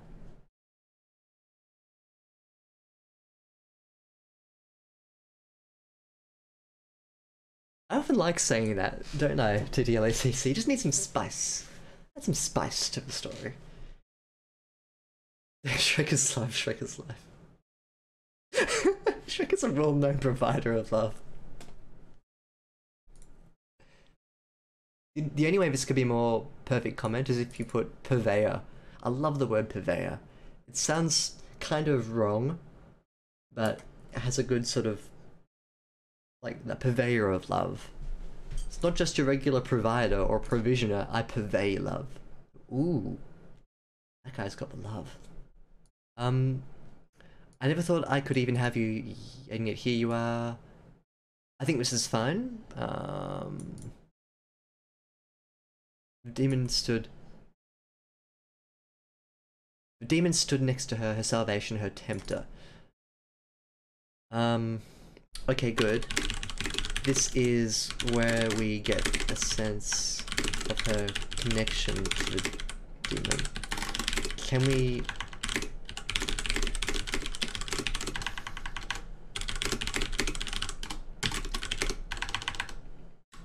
That way the reader is... So can we put this at the start of a story, or closer to the start of a story? That way the reader is primed prime for the Inquisition, so to speak. I could save them right now. All I needed was permission. That would take countless other sons. This should be a hyphen. Works a bit better as a hyphen. And one of those long hyphens, not one of these low tier hyphens. How do you do that in Google Docs? Nope. Nope. Nope. Nope. Okay. Okay, Google Docs. We'll play your game. Big hyphen, please, not small one.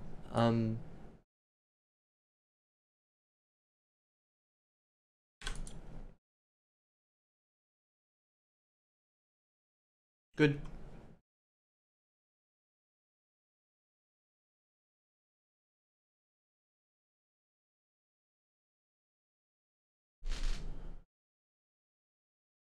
She knew she could never be happy not after what she had done, and she shouldn't have tried. She was a curse upon whoever knew her. The official call out the order of the men. Terrified and pleading, silently begging her to make it all better. I think this is actually quite a solid paragraph. It swoops in and it eases in the idea. However, if you start off a new paragraph, you need to re-establish who the she's are. With Emma. New paragraph. You need to re-establish the pronouns. Replace with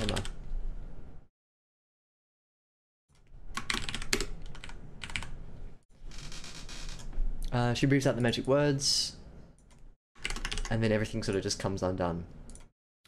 Alrighty, let's talk about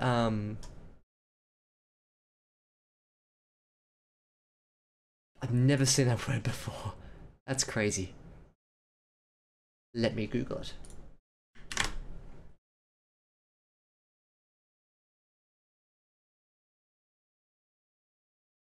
Describes a person of breathtaking beauty. Huh. Pulchritudinous. Cool.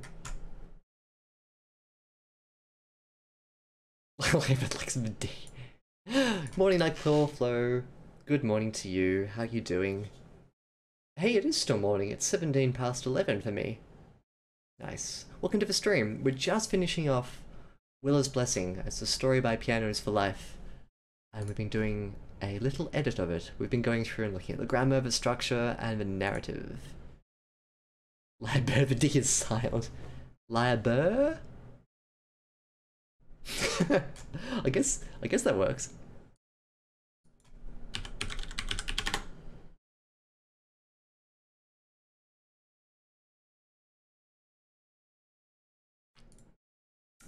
Cool. Let me make a couple of comments about the total effect of the prologue here. That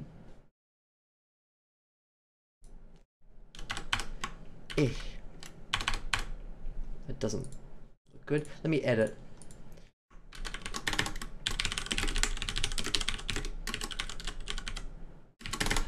So, one. I'm still not sure who Willa is. I'm guessing it's a demon. Oh, so this is also, I'll make a note of the fact that this is 2 hours, 9 mins. Oh, where's that going?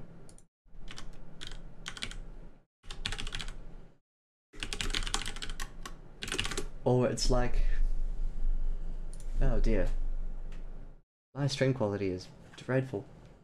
What's going on?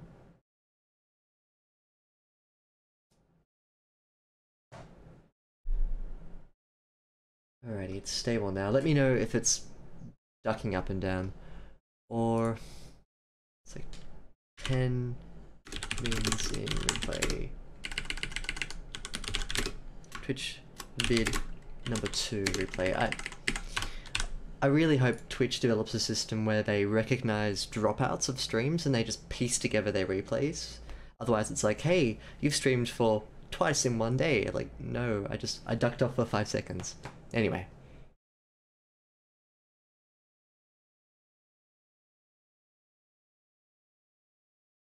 Yeah, this is difficult, isn't it? What's really difficult about multiple dialogues? A scene when you have multiple characters and they're all speaking to each other is that you need to constantly make sure that the reader is aware of who's speaking and who's waiting to speak. Usually doesn't work very well. I usually just try and do two characters worth of dialogue at once.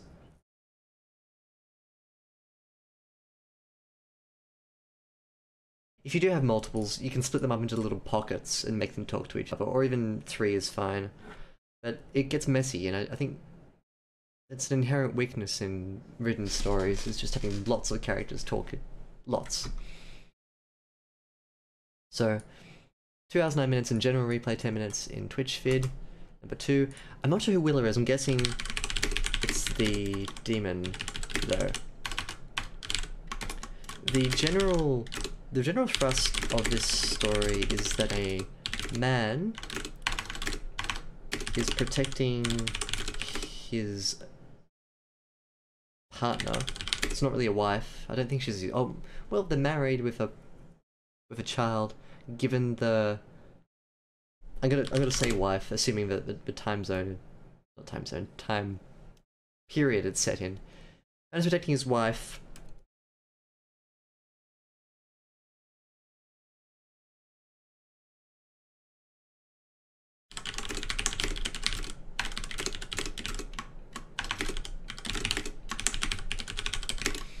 At first, however, the impression I get from this story is that Emma is waiting for the men to come and take David away.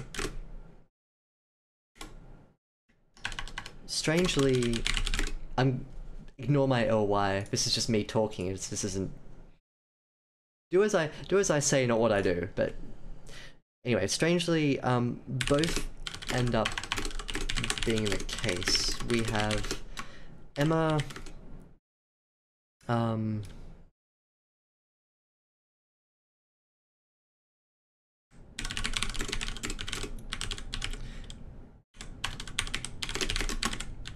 David killed by judge, jury, executioner? Not execution, yeah, there you go. For his crimes. I think, as such, I think we need a clearer narrative focus right from the very beginning. We need, as readers, to know why these men are coming, who specifically they are coming for, David or Emma or both, and, very crucially, how the demon fits into this. For the first 1600 words, there is very little mention of the demon, and absolutely no mention of the fact that it is resting in a metal sarcophagus. S-A-R-C-O-P-H-A-G-S. Nailed it! I mean, it's like for somewhere within the house.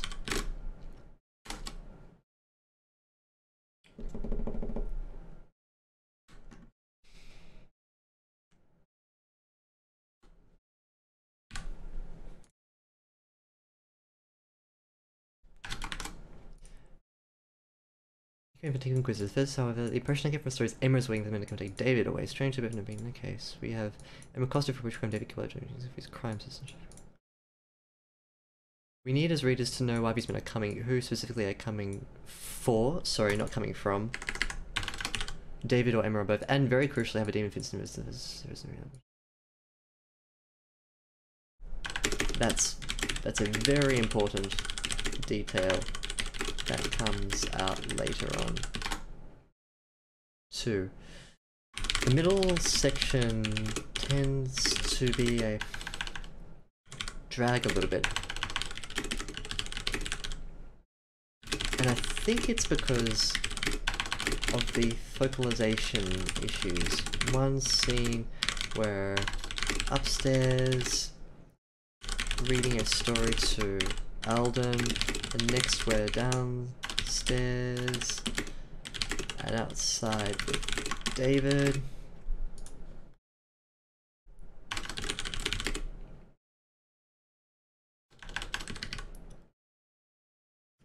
I think you should consider having the story told from one character's perspective only. Make it Emma, is my suggestion. The ink is after the witch and the demon. David is really only there to act as a shield and protector. You can rework the scenes so that Emma is watching everything unfold, everything outside unfold through the window of Alden's room. Alternatively, you can't make it from David's perspective because he dies halfway through, but I think the advantage of doing this is that we get a more focused impression on the narrative and how the witch and the demon are interrelated. Have Willa and Emma connect somehow, whether it's as a visual recognition that whether it's as simple as a visual recognition that there is a demon in the house, or perhaps a whisper on the wind, something, anything that really helps us establish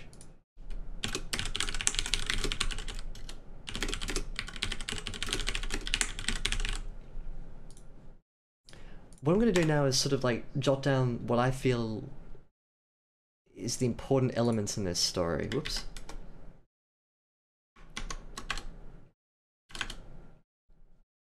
So we have David helped save Emma.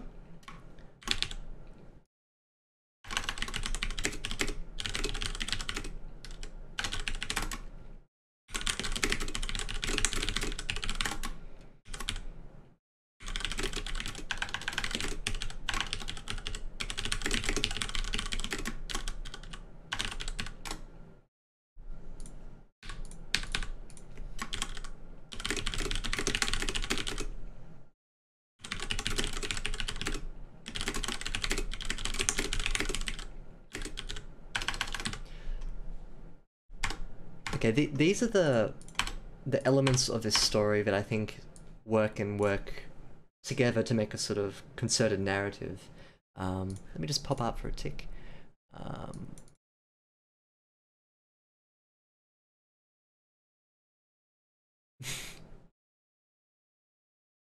It can be done, but it certainly works better when you can swap characters into and out of a scene. Whereas in a novel, it's very difficult to do. I'm trying to think of.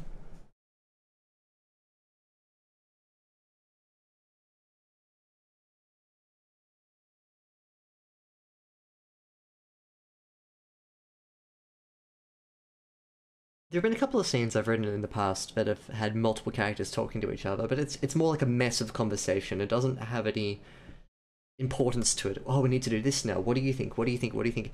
It's very difficult to do that, but I think focusing your characters to a line-by-line dialogue with each other is a lot more. It has a better impression. But I never really thought of why.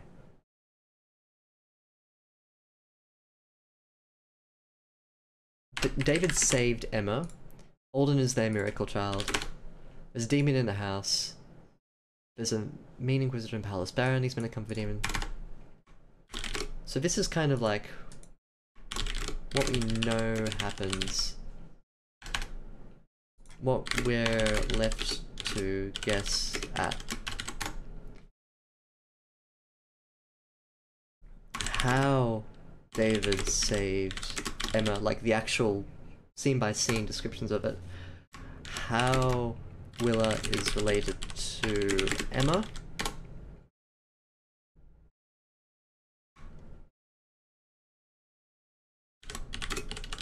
How long they've lived an incognito life setting. I don't know where they are really.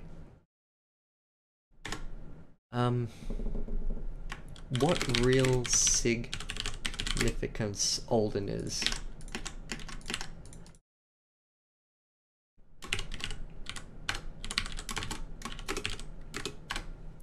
Whether Alden is actually Oladine, I kind of got that impression. Or whether it was just a misspelling, I'm not sure. So, we then have to ask ourselves what's in a prologue and why are we getting this information and not this information? Because it feels like we need a prologue to explain the prologue, in a sense. We've got all this information that is usually what constitutes a prologue, but instead we have this. And it feels like chapter 1. Like this does feel like chapter 1. If you name it chapter 1, be like, oh yeah, okay, easy. But then this would be information that I would want in a prologue. But I don't want a prologue. I think I agree with Octavia Memories. This stuff has to be woven organically through the story. So as you progress through chapter 2, 3, 4, 5, you drop these details into how the characters interact with objects, each other, events, their memories. You work it through together, and this kind of detail will come to the fore. I don't think this can, in its current state, function as a prologue. Again, I don't know how chapter 1 goes, but like, if you start chapter 1, 12 years later, there's this like dark forest with like a this inexplicable metal statue in the center of it, and it was the site of the Great Calamity, for instance. Like, that would serve as a fairly decent prologue chapter 1 structure. But prologues tend to try and establish this and then push forward into this is chapter 1. So pianoz4life, have a real think about whether or not you need a prologue. I know Octavia Memories has some very strong opinions about prologues, which I share. I'm not gonna sit here and tell you that you need to not use a prologue. Rather, I'd suggest that have a think about what kind of narrative elements you want to include in this scene, in the first impression of your story for a reader. Why are we seeing David and Emma together? Why are they being taken away? Why is this demon connection here? Why? All of these whys have to be answered eventually. My suggestion, I don't know how your chapter 1 goes. If your chapter 1 is about any of these characters... Actually no, I can't make any solid suggestions about how to restructure this prologue so it's a chapter, or a chapter so it's a prologue. I can't say, because I don't know where the story's going in a narrative sense. So I'm going to leave it and just say that here's what happens in your story, here's what I don't know, and if you're going to keep this as a prologue, this kind of needs to be pushed up a little bit. My last suggestion is maybe to make it a bit shorter, which seems a bit paradoxical because in parts I've suggested it's elongated. We've got 3 keywords here in which not much happens.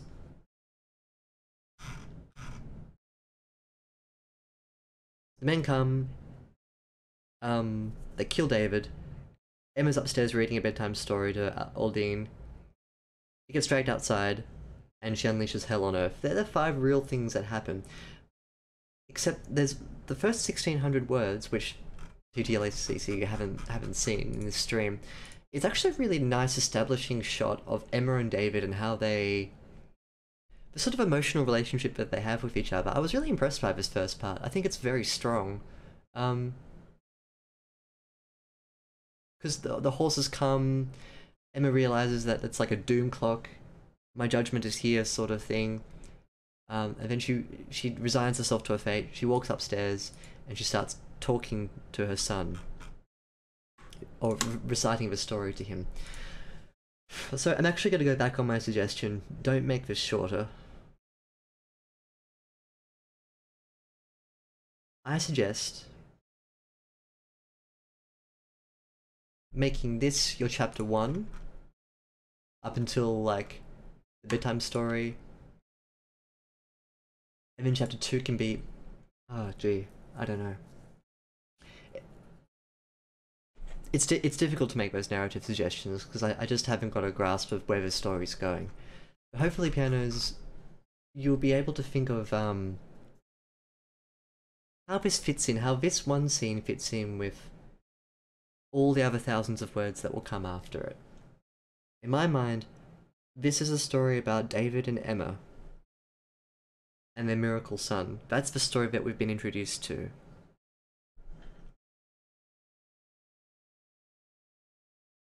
But because it's called Willa's Blessing, I assume the demon's called Willa. In which case I don't know how that fits in with this scene here.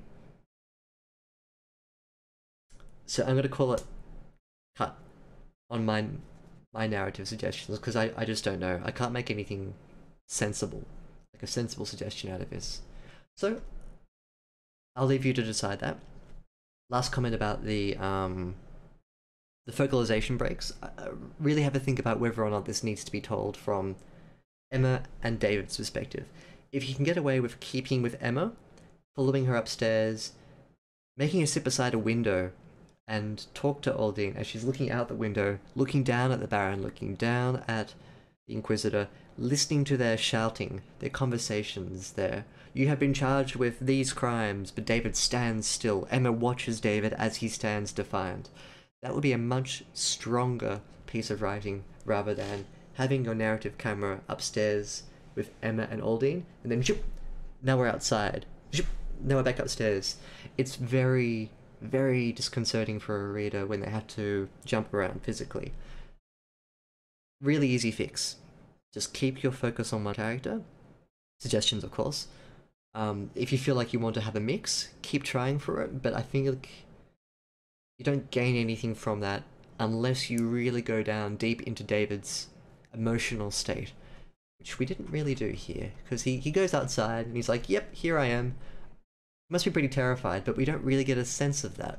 We don't get into his head. We don't feel his beating heart. We don't feel the nerves lighting on fire. We don't really get any of that description. It's just like a sort of, he's outside, he's dead. That's kind of how the narrative works here. How you fix that is just to slow it down. David did not struggle. Add a couple of extra sentences here at this point, like, how is David feeling? Who are these people? Does he recognize their faces? Do they have rifles? And if so, they have rifles. How's he feeling about that? What's the expression like on those guards' faces? How does that make David feel? Those sorts of details are sort of absent from the second half here, but they were present in the first half. See, the first half I was really impressed with in terms of its emotional state. I really liked that. I'd like to see that applied into the second half as well. That's what, yeah. Last suggestion, number 4. The first half of the story had a really nice emotional sense to it. And the second half, I feel, lacks this. E.g. when David stands before the guards outside, but there's no sense of his emotional state. Now, if you follow my suggestion of doing it from Emma's perspective, you can imply David's emotional state by looking at details from the window. What's he feeling like?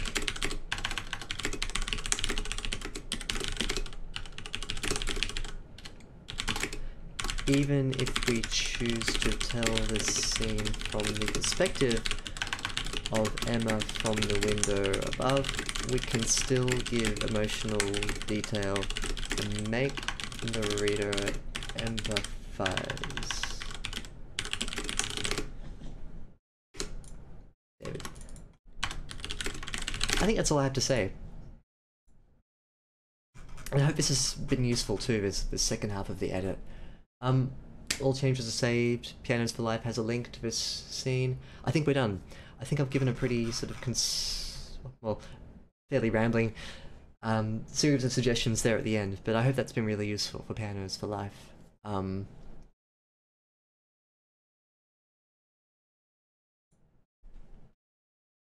Yeah, actually, Pianoz4life sent me a message from after I did the first stream, saying thanks for going through like the first section, and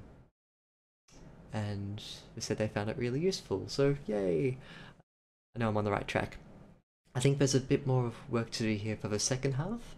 And hopefully, what I've been able to suggest and work through has been just as useful as the first edit. Yeah. Aladdin or Aladdin?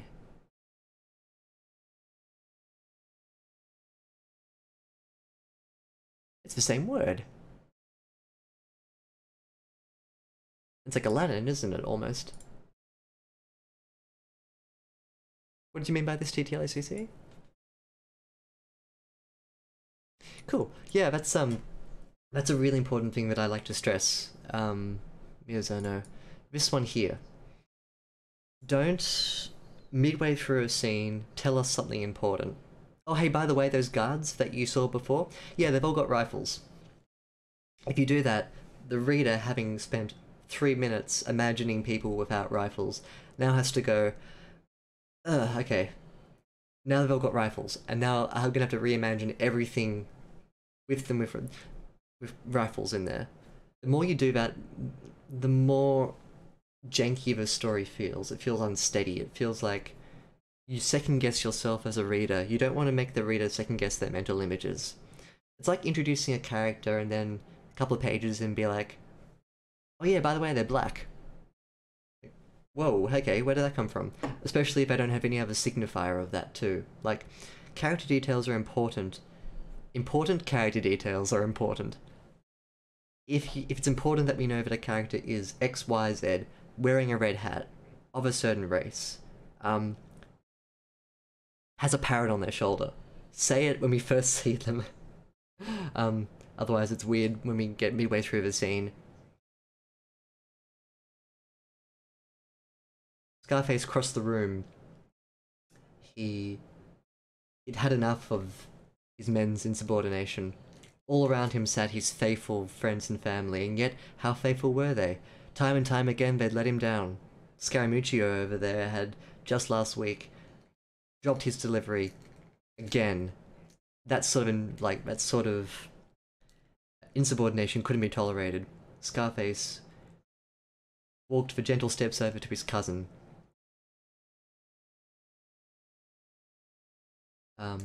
Scaramuccio, you could see the sweat beading on the side of his face, and he pulled out a kerchief and dabbed his head with gentle profusions.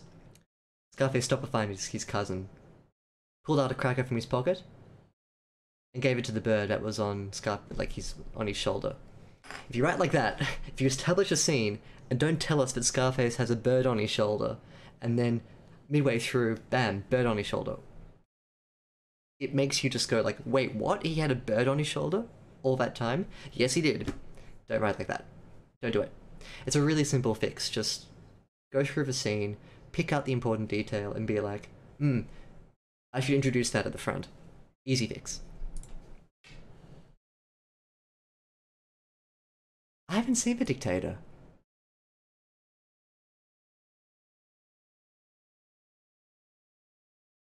That's a Sacha Baron Cohen movie, isn't it? I haven't seen that one. Alas. Whoosh. Whoosh for me. Oh well. Okay. Gonna call it time. Thank you for joining me. Thank you for the lovely suggestions, lovely commentary. Thank you for correcting me when I am silly. And yeah, I hope this has been useful for you guys. Thank you for the new faces as well, coming in, saying hello. Feel free to pop into my Discord. It's, link is on my dashboard. The Twitch dashboard thingy, just go and click on the Discord link and say hello.